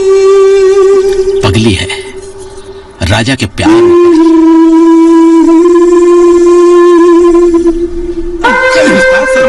में अरे चलिए उस्ताद। बॉस, अरे माउंट मेरी बॉस, अपनी सोच की खास बात रोज की साइड में रख दी और धंधा स्टार्ट करी बॉस। अरे तो पागल बड़े का ला जाओ तो भिखारी बनी कैसे? अरे कोनो बात ना उस्ताद, धीरे धीरे आदत पड़ जाई। अभी कटोरा के जल्दी से आगे बढ़ाई और कोनो सुपर हिट भिखमंगा गीत गाई। बॉस याद आ गई। दे दे राम दिला दे राम दे वाला सीताराम। ना ये बहुत पुराना गाना है। अबे हम मोहम्मद रफी वाला। हाँ गाई। जाने वालों जरा मुड़ के देखो मुझे, इंसान हूँ मैं तुम्हारी तरह। कैसन गौली है। चला फिर तू ही पकड़ कटोरा, तू ही पकड़। चला जाने वालों जरा मुड़ के देखो मुझे। ये बॉस। हाँ। मुखिया जी सजा तोहरा के सुनौले बारे तो भीख हमनी के काहे मांगी? ये पकड़ी कटोरा। पकड़ी ना कटोरा, पकड़ी ना। चली। जाने वालों जरा मुड़ के देखो मुझे। आगे से ऐसे भाई भीख ना मिली। भीख दे। अबे आनर बाड़े का है? मांगे के भी ससुर रंगदारी दिखा रहा बाड़ा। ए बॉस नॉर्मल अंदाज में चली। जाने वालों जरा मुड़ के देखो मुझे। क्या बात बा? कौनो भिखिया काहे न देतो रे? चिंता नॉट बॉस, अक्सर भिखारियों के साथ ऐसा घटना घटेला। अरे काहे बात के भिखारी? हमके तो ऐसा लगा था कि आज दिन भर भूखे रहे के पड़ी। बॉस भिखारी जैसे लगतो नहीं के बाड़न। अबे तो बनावा ना भिखारी जैसा। भिखारी कैसे रहा? डोंट मेरी बॉस।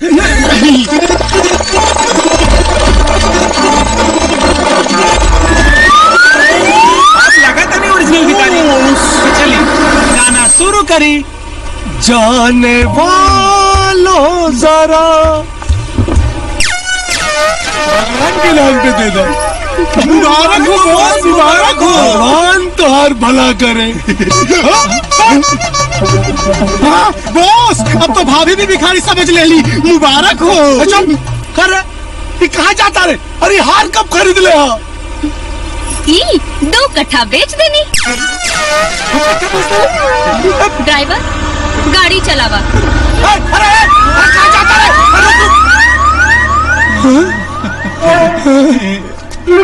पहला धन्यवाद। बधाई हो बॉस। माँ जी आप इतना परेशान क्यों हो रही है? वो आ जाएंगे, आप कुछ खा लीजिए ना पहले।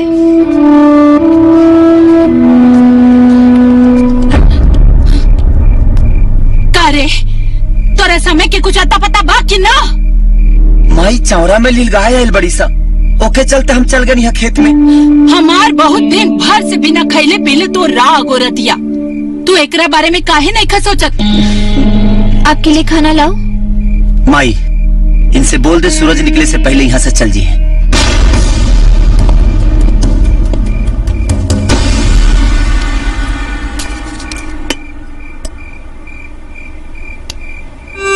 खुशी किस्मत बनल चाहता, हमार बेटा ओके ठोकर मारता।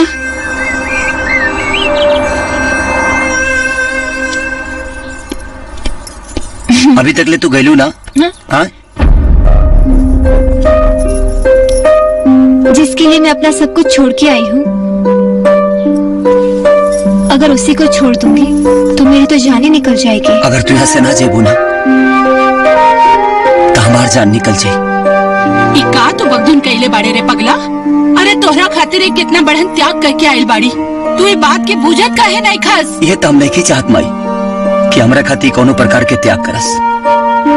कैसे कि एगो सुपरस्टार हीरोइन है, बेहतरीन कलाकार है, और कलाकार के खुशी प्रसिद्धि से मिलेला, और हम इनकर खुशी छीना लेके चाहत, स्वार्थी बनल लेके चाहत माई। जहाँ प्यार होला ना बेटा, वहाँ स्वार्थ के कोनो निशान तक न होला। माई हमर प्यार ना धर्म बड़ी। आखिर तू कहल का चाहता रे? माई हम निशा से प्यार करी ले, और वह तुहर पतो बनी है।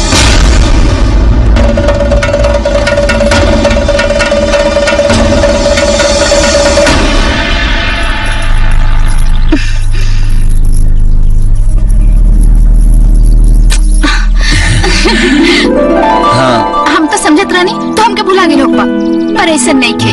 तारा मन में कहीं न कहीं हम जरूर बानी। बतावा काहे बोलीले बड़ा? तोहफा कबूल करा, एमे हमर दस्तानी मोहब्बत बा, पढ़ लिया। और हाँ, उम्मीद बा कि तू हमके जरूर अपना लेबू।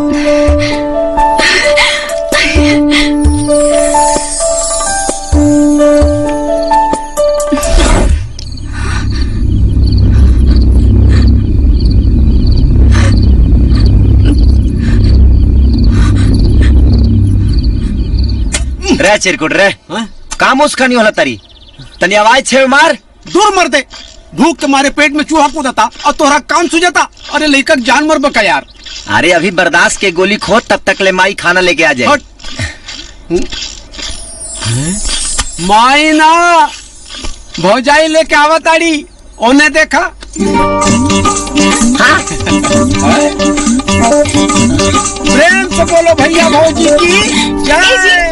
देखा था हमरा और मेहरारू जैसे लागत बाड़ी ना? मैडम जी, लागे में और होखे में बड़ा अंतर होला। तो कहे ना ये अंतर के समांतर कर देते हैं। काजल, काजल बेटा, कोनो सपना देखत रहलू का? हाँ माँ जी, आज समझ में आया। जब सच्चा प्यार हो जाता है तो मन सपने से जाने लगता है।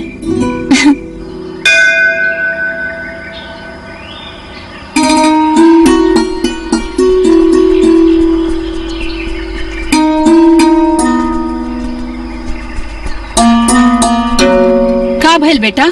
कुछ न माई, तू ले जा अंदर, हम ना जाए। काहे?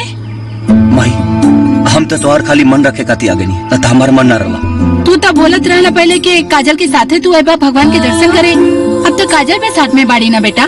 माई गलत फहमी में गलती हो गई। ज्यादा जिद मत कर, चल चल अंदर। रहने दीजिए माँ जी, पूजा पाठ में किसी से जबरदस्ती नहीं करनी चाहिए। चलिए।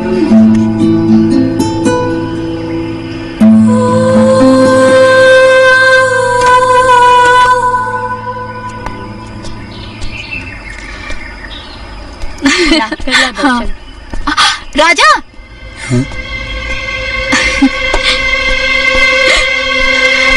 हमार पूजा तो हो गई, हमार भगवान मंदिर के बहरे बेटा गए। निशा, एगो आम इंसान के भगवान मत बनाओ, न तो ये दुनिया तो के पागल कही। पागल तो हम हो गए नी तारा प्यार में। लव यू राजा।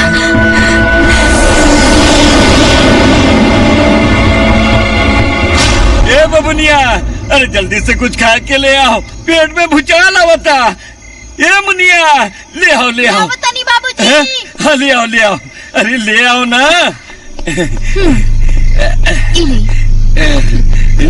नमस्ते मुखिया जी। अरे नमस्ते नमस्ते।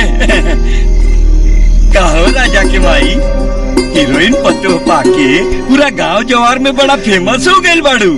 अरे शादी के लड्डू कब खिएबू?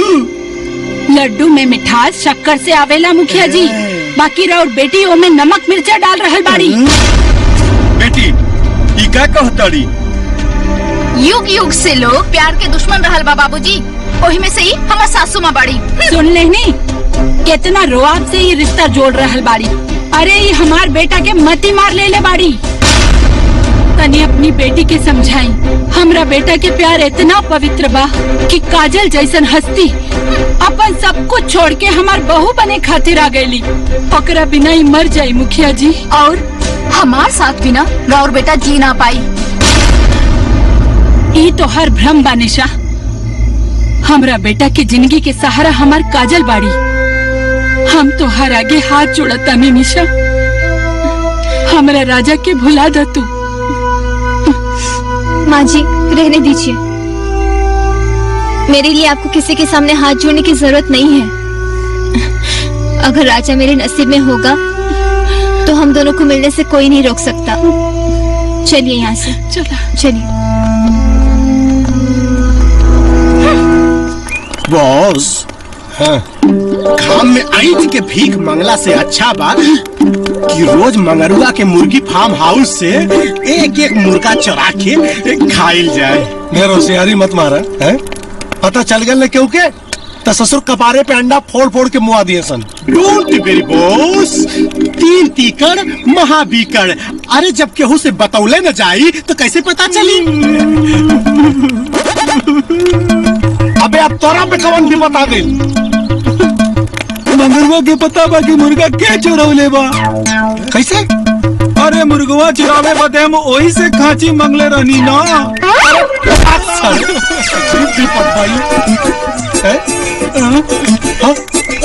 मुखिया जी, ये सबन हमार मुर्गा के नोच चोट के पका के खाए जाता हूँ, तो नहीं के छोड़ी मत। चिंता मत कर मंगरू, सजा मिली। ये मुर्गी चोर के सजा मिली। है घुंगरू, हमार बात कान खोल के सुन ल। तोहरा के 1 महीना और भीख मांगे के पड़ी। नहीं गलत बात है। ना इंसाफी बा मुखिया जी, ना इंसाफी बा। ये है इंसाफ है। मंगरू, हाँ? मुर्गा के उठाओ। तो हर मुर्गा के अपन हाथ से अंतिम संस्कार करो। उठा दे बे। अरे थोड़ी सा तो दे दी। अरे एकदम निर्दयी बारे। उस्ताद, मुखिया बता ऐसा सजा सुनावता जैसे लगा था कि खैरात बांटा था। 1 महीना और भीख मांगा और कुल मुर्गवा भी अकेले खा जाये मुखियावा। सब सुन तो चलते पहले बगला का है? अरे जगरा घर से मुर्गी चुरौला वही से खांची मांगे चल गए। कूल डाउन बॉस, कूल डाउन। रउआ पे हो रहा अत्याचार के असली कारण रजवा हे बॉस। रजवा के कौनो न कौनो बंदोबस्त करे के पड़ी। अब यह सोचिए साहब, सोच में सोच लेनी उस्ताद। हमारा पास एक ऐसा लड़ाकू विमान बा जो रजवा के हड्डी के सुरमा बना के राउर आंख में लगा दी। ओकर नाम बा Bruce Lee. Bruce Lee? Bruce Lee? अरे धनिया पत्ती तो बुला गई नहीं यार। कौनो बात नहीं यार, फिर बाद में ले लिया ही ना। अरे तो फिर आवे का पड़ी यार। भल बकारे। अरे दुनिया सीधा चलेगा, ये सब काहे उल्टा चलता? ये तब कहाँ पर है तुम्हारा आइटम? देख न समनवा, आ गई हमार ब्रूस ली। रे पैदावार तो इंडियन लगता, लेकिन रहन सहन इंडियन नहीं खे बुझात। लागत चाउमीन चाप के खा ले यही से चाइनीज मिर्गी उपटल बड़ा ही कंकाल तंत्र की। दो कंकाल तंत्र। हाँ मैं Bruce Lee. Bruce Lee, Bruce Lee. चिंग चांग चाय चाय। अभी ले सुन भोय भोय।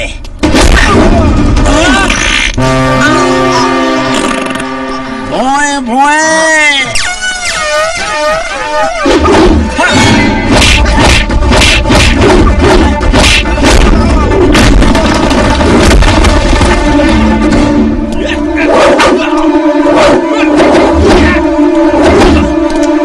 अभी देख हमार कहाँ कहाँ घुसता।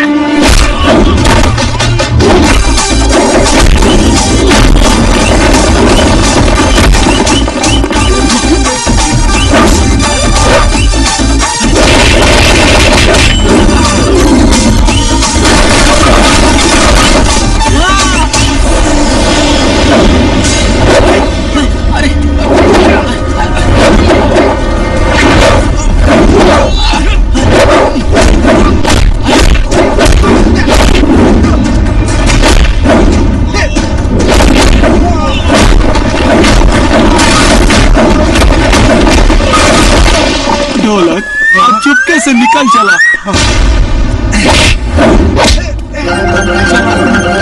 जब एगो हिंदुस्तानी के बर्दाश्त होत नहीं पाए ना तो चाइना कह लेता इंडिया के बायना। अरे कैसे घुसा रे? घुस बैठे यहाँ कैसे घुसा? जब घुसिए गया है तो चल तोरा कैसा जगह घुसाओ तानी कि फिर दोबारा बहरी ना आइबे। आओ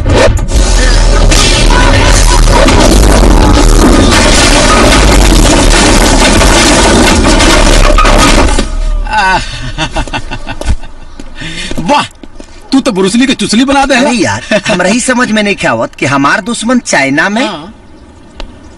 पता नहीं कहाँ चले गए। क्या हुआ माँ जी? राजा का कुछ पता चला? ना बेटा, हर जगह खोज के आ गए, नहीं राजा के कहीं पता नहीं के चलत। चारों धाम तो माही के चरण में बा, दुनिया भ्रमण तो आदमी के भरम बा। ऐसा उच्च विचार रखे वाला राजा भैया ये समय निशा के कोरा में बैठ के ताड़ी पिया था। कहाँ बा? मुखिया जी के घर में। मुखिया जी तो पटना गई बाड़ा, पूरा घर खलिए बा, वही में खेलत कूदत बा लोग। आज होकर सारा खुमारी हम निकाल दे। चल। हाँ, रुकिए माँ जी, ये मामला दीवानापन का है और इस दिल लगी से मेरा दिल ही निपटेगा। Radio follow me. हाँ।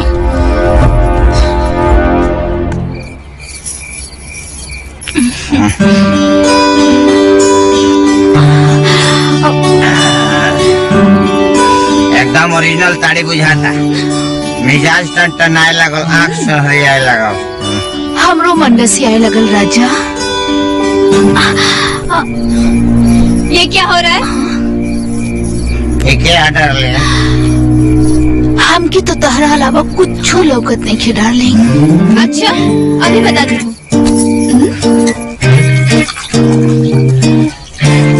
समाचार समाप्त हुए। अब देखिए रंगारंग प्रसारण।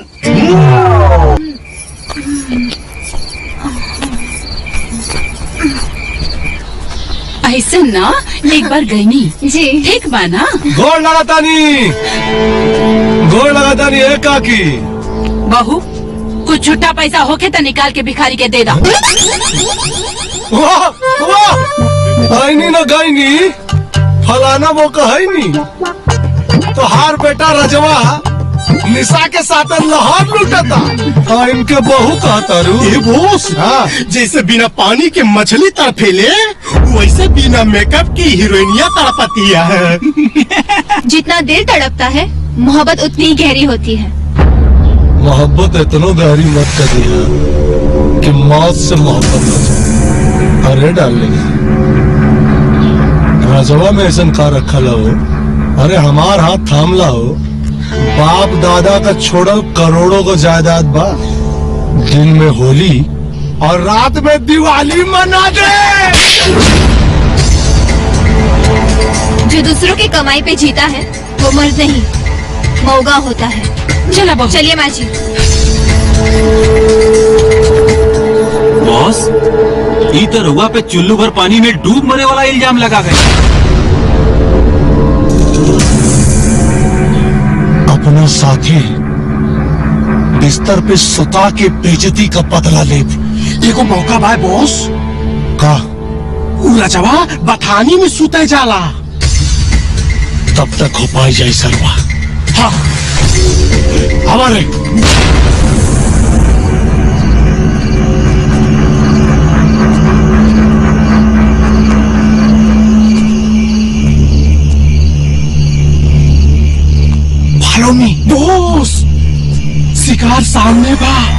परम बाबा के नाम लेके हमरा बोल दी। ठीक बा, तोहनी यही रुका। Okay boss. Boss best of luck boss. यही बॉस।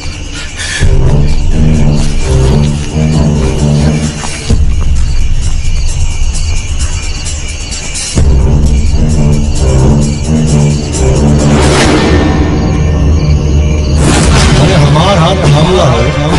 बाप दादा का छोड़ल करोड़ों को जायदाद बा। दिन में होली और रात में दिवाली मना दे।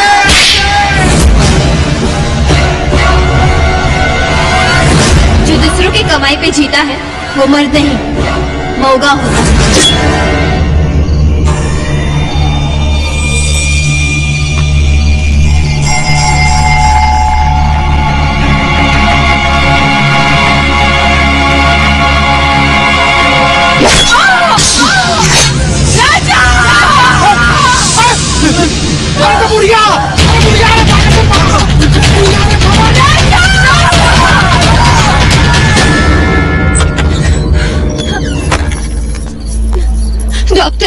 डॉक्टर साहब, हमारे भाई कैसे बड़ी?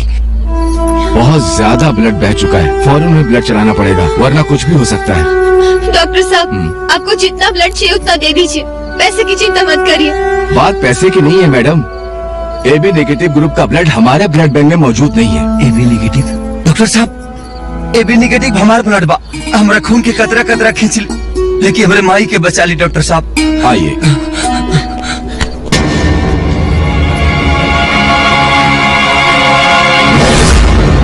राजा, तुमने आने में बहुत देर कर दी है। पहले आते तो शायद मैं तुम्हारी कोई मदद भी कर पाती। मतलब यह राजा कि सारी रिपोर्ट आने के बाद ये पता चला है कि आपको ब्लड कैंसर है और वो भी लास्ट स्टेज पर।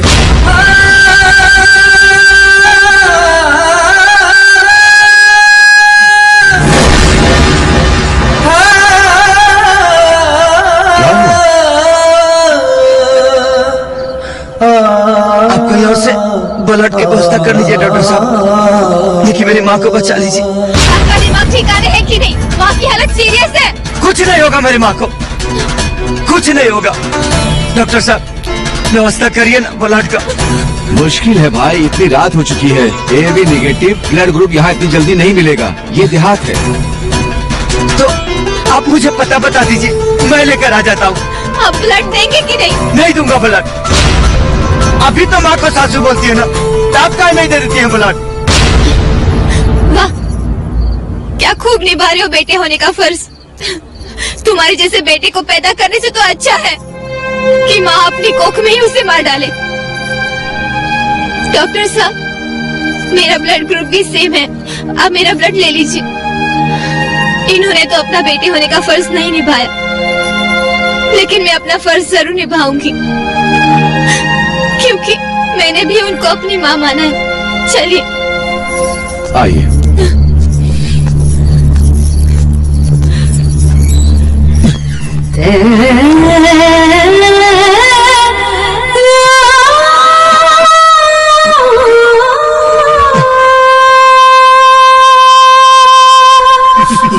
ससुरा का समय आ गई बा, मुर्गा मछली कबो दर्शने नहीं खे होत, खाली लिट्टी चोखा ठूसे के पड़ता है।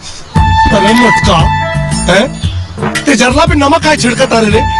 अगर हमार खोपड़ी सटा गई न मोटकू तो हार खोपड़िया फोड़ दे। ये बॉस, बैठ के ये बॉस, हाँ। अपने दिमाग में ना टेंशन के कुटा ठोक ली, काहे की रजवा के माई अस्पताल से डिस्चार्ज होके आ गई बिया। अरे बाप रे बाप, बॉस अंडरग्राउंड हो जाई। कहीं रजवा के माई पहचान लीस तो मुखिया ना पूरे गांव के लैट्रिन साफ करे की सजा सुनाई। अब इतना बड़ा खोपड़ा लेके घूमत आ रे, तनी अक्ल लगाओ पगले। अगर रजवा का माई हमनी के देख ले रहत ना तो अपने सारे गांव में घूम के हल्ला कर देत बे। हाँ। चोखा बनाओ। Right boss, right. चोखा बनाओ नहीं तो राम कर दे।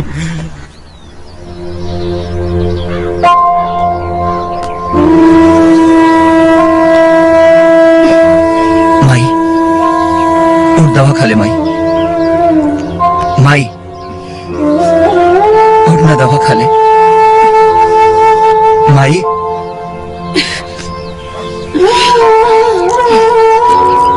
ले जाके दवाई फेंक दे, हमरा के जहर लाके दे दे। वैसे भी काजल न रहती ना, तब तक तो तू हमारी चिता जला देने रहते। शर्म आवता हो अपना कोख पर। ऐसे मत बोल भाई, ऐसे मत बोल। देखी दवा खा बेटा, अपन जान तक दे दे। फालतू बकवास मत करो। जिस आदमी ने अपनी माँ की जान बचाने से इनकार कर दिया, वो क्या अपनी जान देगा? माँ को धोखा मत दो, नहीं तो जिंदगी नरक बन जाएगी।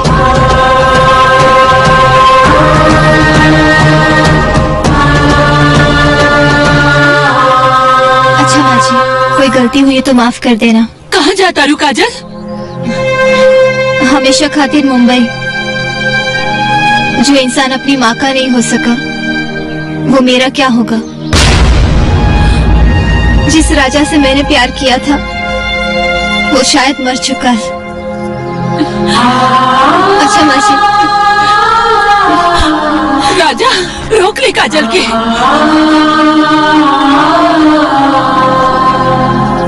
उनके अपना दुनिया में जाए दे माई।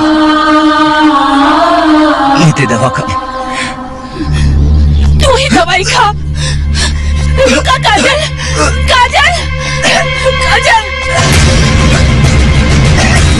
रुका बेटी, रुका बेटी।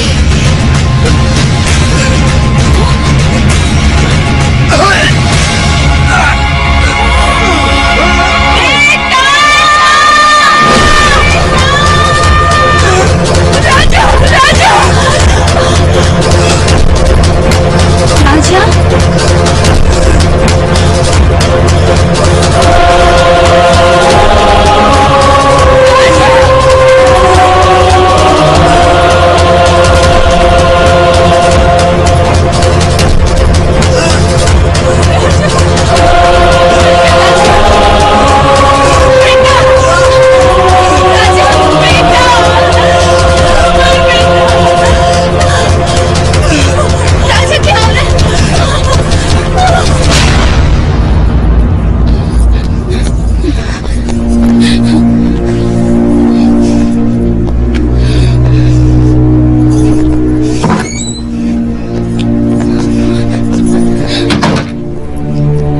डॉक्टर, राजा को क्या हुआ है? आप लोगों को नहीं पता?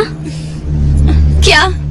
लगता है राजा आप लोगों की खुशियों में इस कदर खो गया कि अपनी बीमारी के बारे में बताना ही भूल गया। कैसन बीमारी डॉक्टर साहिबा? राजा को ब्लड कैंसर हुआ है।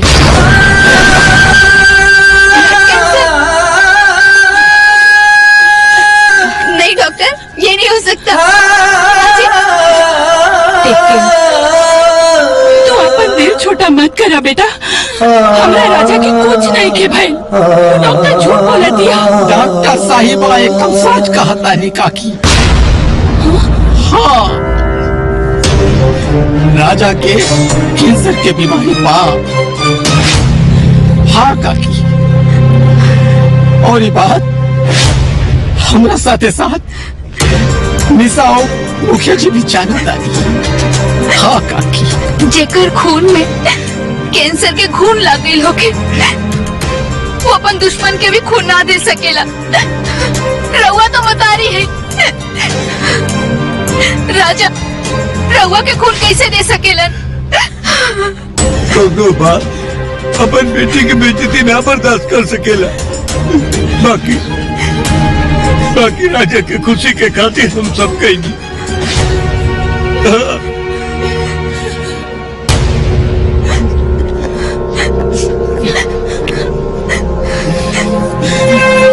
हम तो राजा के उहे दिन भुला गई नी जिया तू ही आ गईलू। आज भी राजा के मन में तोहरा खातिर प्यार भरल बा, लेकिन जे खुद मौत के मुंह में खड़ा बा, वो कैसे केहू के उसे दे सकेला? हम तो नाटक करत रहनी प्यार के, ताकि तुहार दिल टूट जाए, ताकि तू यहाँ से राजा से नाता तोड़ के चल जा। मेरा दिल समय का शीशा नहीं है। जिस से तकलीफें तोड़ देगी। मेरा दिल मोहब्बत की वो चट्टान है जिससे मौत भी टकराएगी तो अपना दम तोड़ देगी।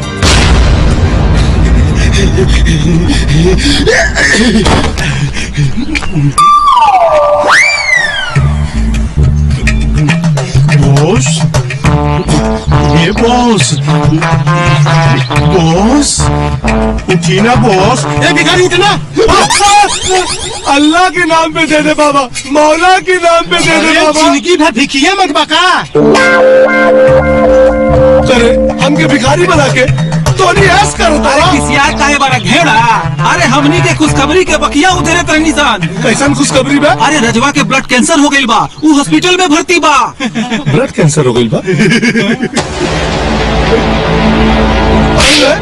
इतना बड़ खुशखबरी और खाली हाथ सुना होता रसन। मिठाई उठाई ना लेके आइला। जो बे 5 किलो लड्डू, 5 किलो पेड़ा और गुलाब जामुन, 5 किलो बर्फी, 5 किलो बालूशाही। मतलब बॉस 5 महीना ले भीख मंगबा तब वो 5 किलो के दाम न जुड़ी। चल कौनो बात ना बाबू, ऐसन खुशखबरी सुनौला हसन। अब तक गुलाब जामुन ना, अब तक कजरी के गाल का गुलगुल्ला और होठ का रसगुल्ला खाए। भले ही 5 कट्ठा बिका जाए था। बॉस गाहक फिट करी का?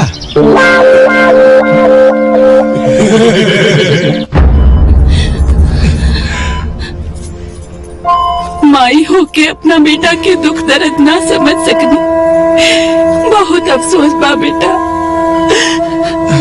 ए माई अपना बेटा खातिर कसाई कैसे हो गई। हमरा के माफ कर दे बेटा, अनजाने में बहुत भला बुरा कह देनी तोरा के हम। जिसके लिए सब छूटा वो रूठा तो रब रूठा। अगर ऊपर वाले ने हमें साथ जीने का मौका नहीं दिया तो मौत के बाद हमारा मिलन जरूर होगा। मौत कभी मोहब्बत से जीत नहीं सकती। मैं वादा करती हूँ जब तक मेरी सांसें चलेगी मैं आपको कुछ नहीं होने दूंगी। काजल जी, राजा की तबीयत बहुत ही क्रिटिकल कंडीशन में पहुंच चुका है। 2 दिन के अंदर बोन मेरो ट्रांसप्लांट कराना पड़ेगा, जिसके लिए आपको 20 लाख रुपए जमा कराने होंगे। जितनी जल्दी आप पैसे जमा कर देंगी, राजा का इलाज उतनी ही जल्दी शुरू हो जाएगा। याद रखिए, इलाज में जितनी देरी होगी जान बचाना उतना ही मुश्किल होगा। इतना पैसा के कहाँ से इंतजाम हुई बेटा? माँ जी, आप टेंशन मत लीजिए, मैं कुछ करती हूँ।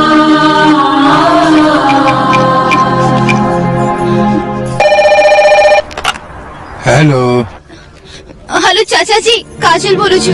मी नागेश भाव बोलतो रे बाबा। चाचा जी है? अरे बाबा, वो तो मुझको बंगला भेज के कब से यहाँ से फुर हो चुका है।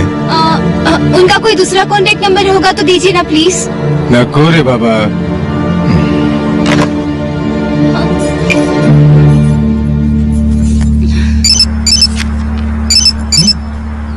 सर आपका फोन। किसका फोन? हेलो, कौन? सर, काजल राघवानी बात कर रही हूँ। ओह, क्या बात है काजल जी? मैंने सुना है कि प्यार मोहब्बत में लोग धन दौलत बर्बाद करते हैं। आपने तो अपना पूरा करियर ही बर्बाद कर लिया। सर, प्यार में बर्बाद वही होते हैं जो अपनी दुनिया को आबाद करने का हौसला रखते हैं। ओह, बहुत खूब। सर, मुझे अर्जेंट 20 लाख रुपए चाहिए। इसके बदले में आपकी 10 फिल्म एज ए लीड करने को तैयार हूँ। As a heroine? अभी भी आप हीरोइन का ख्वाब देख रहे हैं? अब तो आपको भाभी का भी रोल मिल जाए तो शुक्र मनाइए। हाँ, तो भाभी से याद आया कि मेरे नेक्स्ट होने वाले प्रोजेक्ट में एक सेक्सी भाभी का कैरेक्टर है।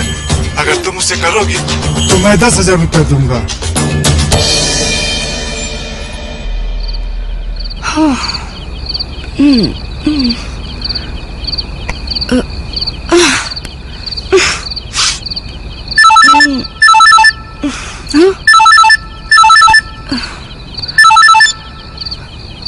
हेलो हेलो मोहिनी, काजल बात कर रही हूँ। Oh my darling, my baby, कहाँ हो तुम? मैंने तुम्हें कितना फोन किया लेकिन तुम्हारा फोन ही नहीं लग रहा है। वो मेरा नंबर चेंज हो गया है। अच्छा, तुमने तो बस नंबर ही चेंज किया है लेकिन मेरा तो पूरा लाइफ ही चेंज हो गया है यार। मैंने जिसको अपना बनाने का फैसला किया था वो शातिर, वो लुच्चा मुझे छोड़ के रफू चक्कर हो गया। मुझे उसने एक एक रुपए के लिए मोहताज कर दिया। बस देसी दारू और बीड़ी से काम चला रही हूँ यार। तुम मेरी मदद करो ना please baby, tell me baby. का भइल बेटा?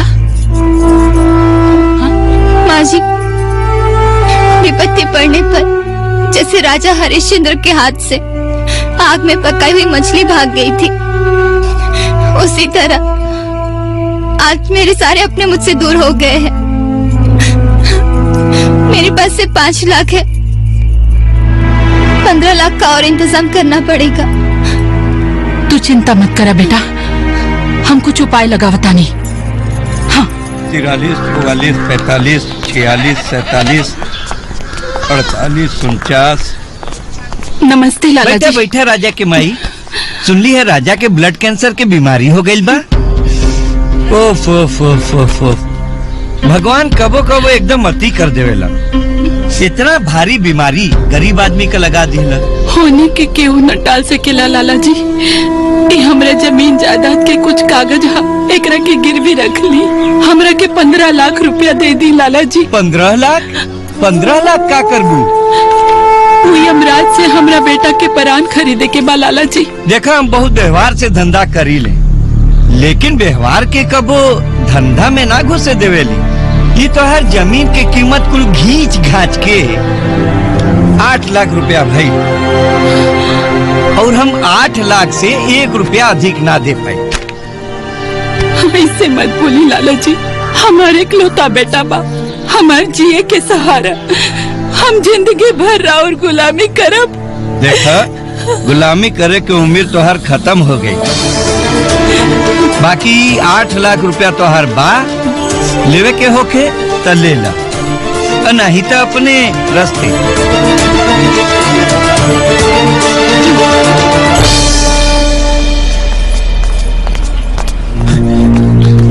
पैसा के इंतजाम हो गई भौजी, पैसा के इंतजाम हो गई।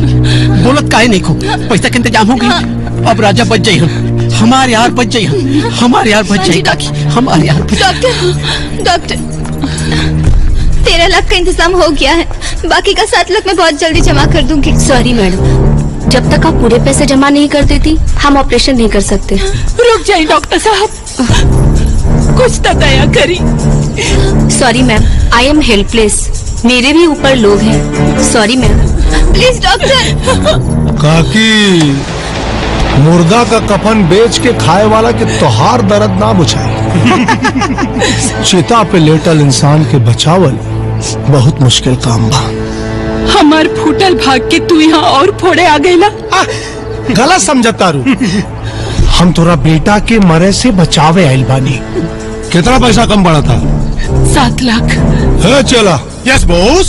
काकी के साथ जा लोग और जाके 7 लाख रुपया जमा करा था। ओके। लोग ठीक कहेले, दुश्मन भी भगवान के रूप में आ जाले। चल बेटी। काकी, और तू तो छोड़ जाएगी। तू लोग जा रहे काकी के साथ, इनसे कुछ जरूरी बात करेंगे। Congratulation boss. चली जा, तू सतवा जा, खड़ा का बड़ा जा मुंह लेके मर्दवा। मौगा ले मुंह लटका के निकला, जाओ बचाओ अपने दोस्त का जान।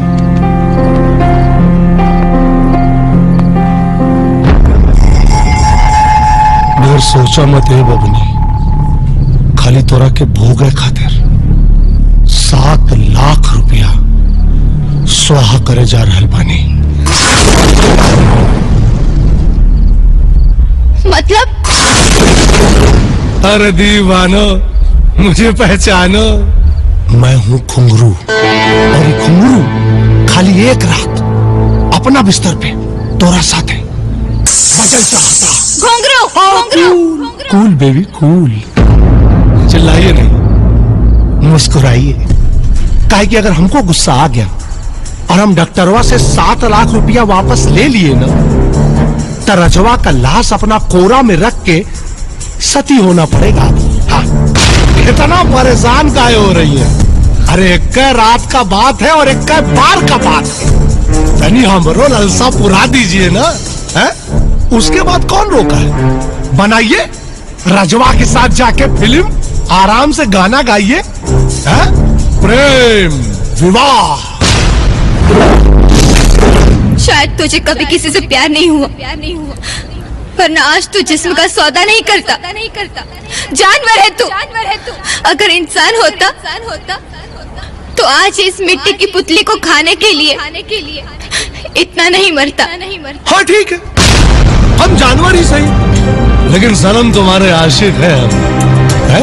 अब सोच लो कि तुमको हमारी चाहत की चिता जलानी है या अपने आशिक की। लेकिन तुम्हारे पास ज्यादा टाइम है नहीं। डिसीजन तो काजल मैडम आपको फटाफट लेना होगा।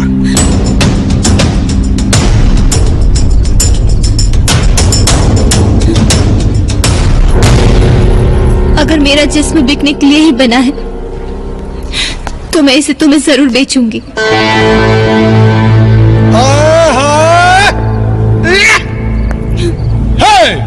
अरे ले जाएंगे दिल वाले, दुल्हनिया ले जाएंगे,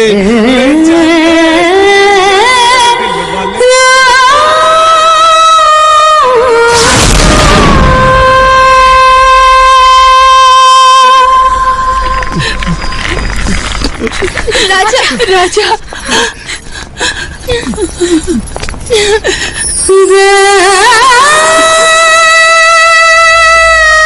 मेरी आखिरी इच्छा ही थी कि आपकी आंखों में आंसू कभी ना देखूं, लेकिन कम वक्त जिंदगी ही बेवफा निकली। आखिर रुला ही दिया मेरी मोहब्बत को। नहीं राजा, आपको कुछ नहीं होगा। यमराज के हलक से भी मैं आपके प्राण छीन के ले आऊंगी, लेकिन आपको कुछ नहीं होने दूंगी। तोरा कुछ न होए हमार लाल, कुछ न होए। चलो फास्ट। राजा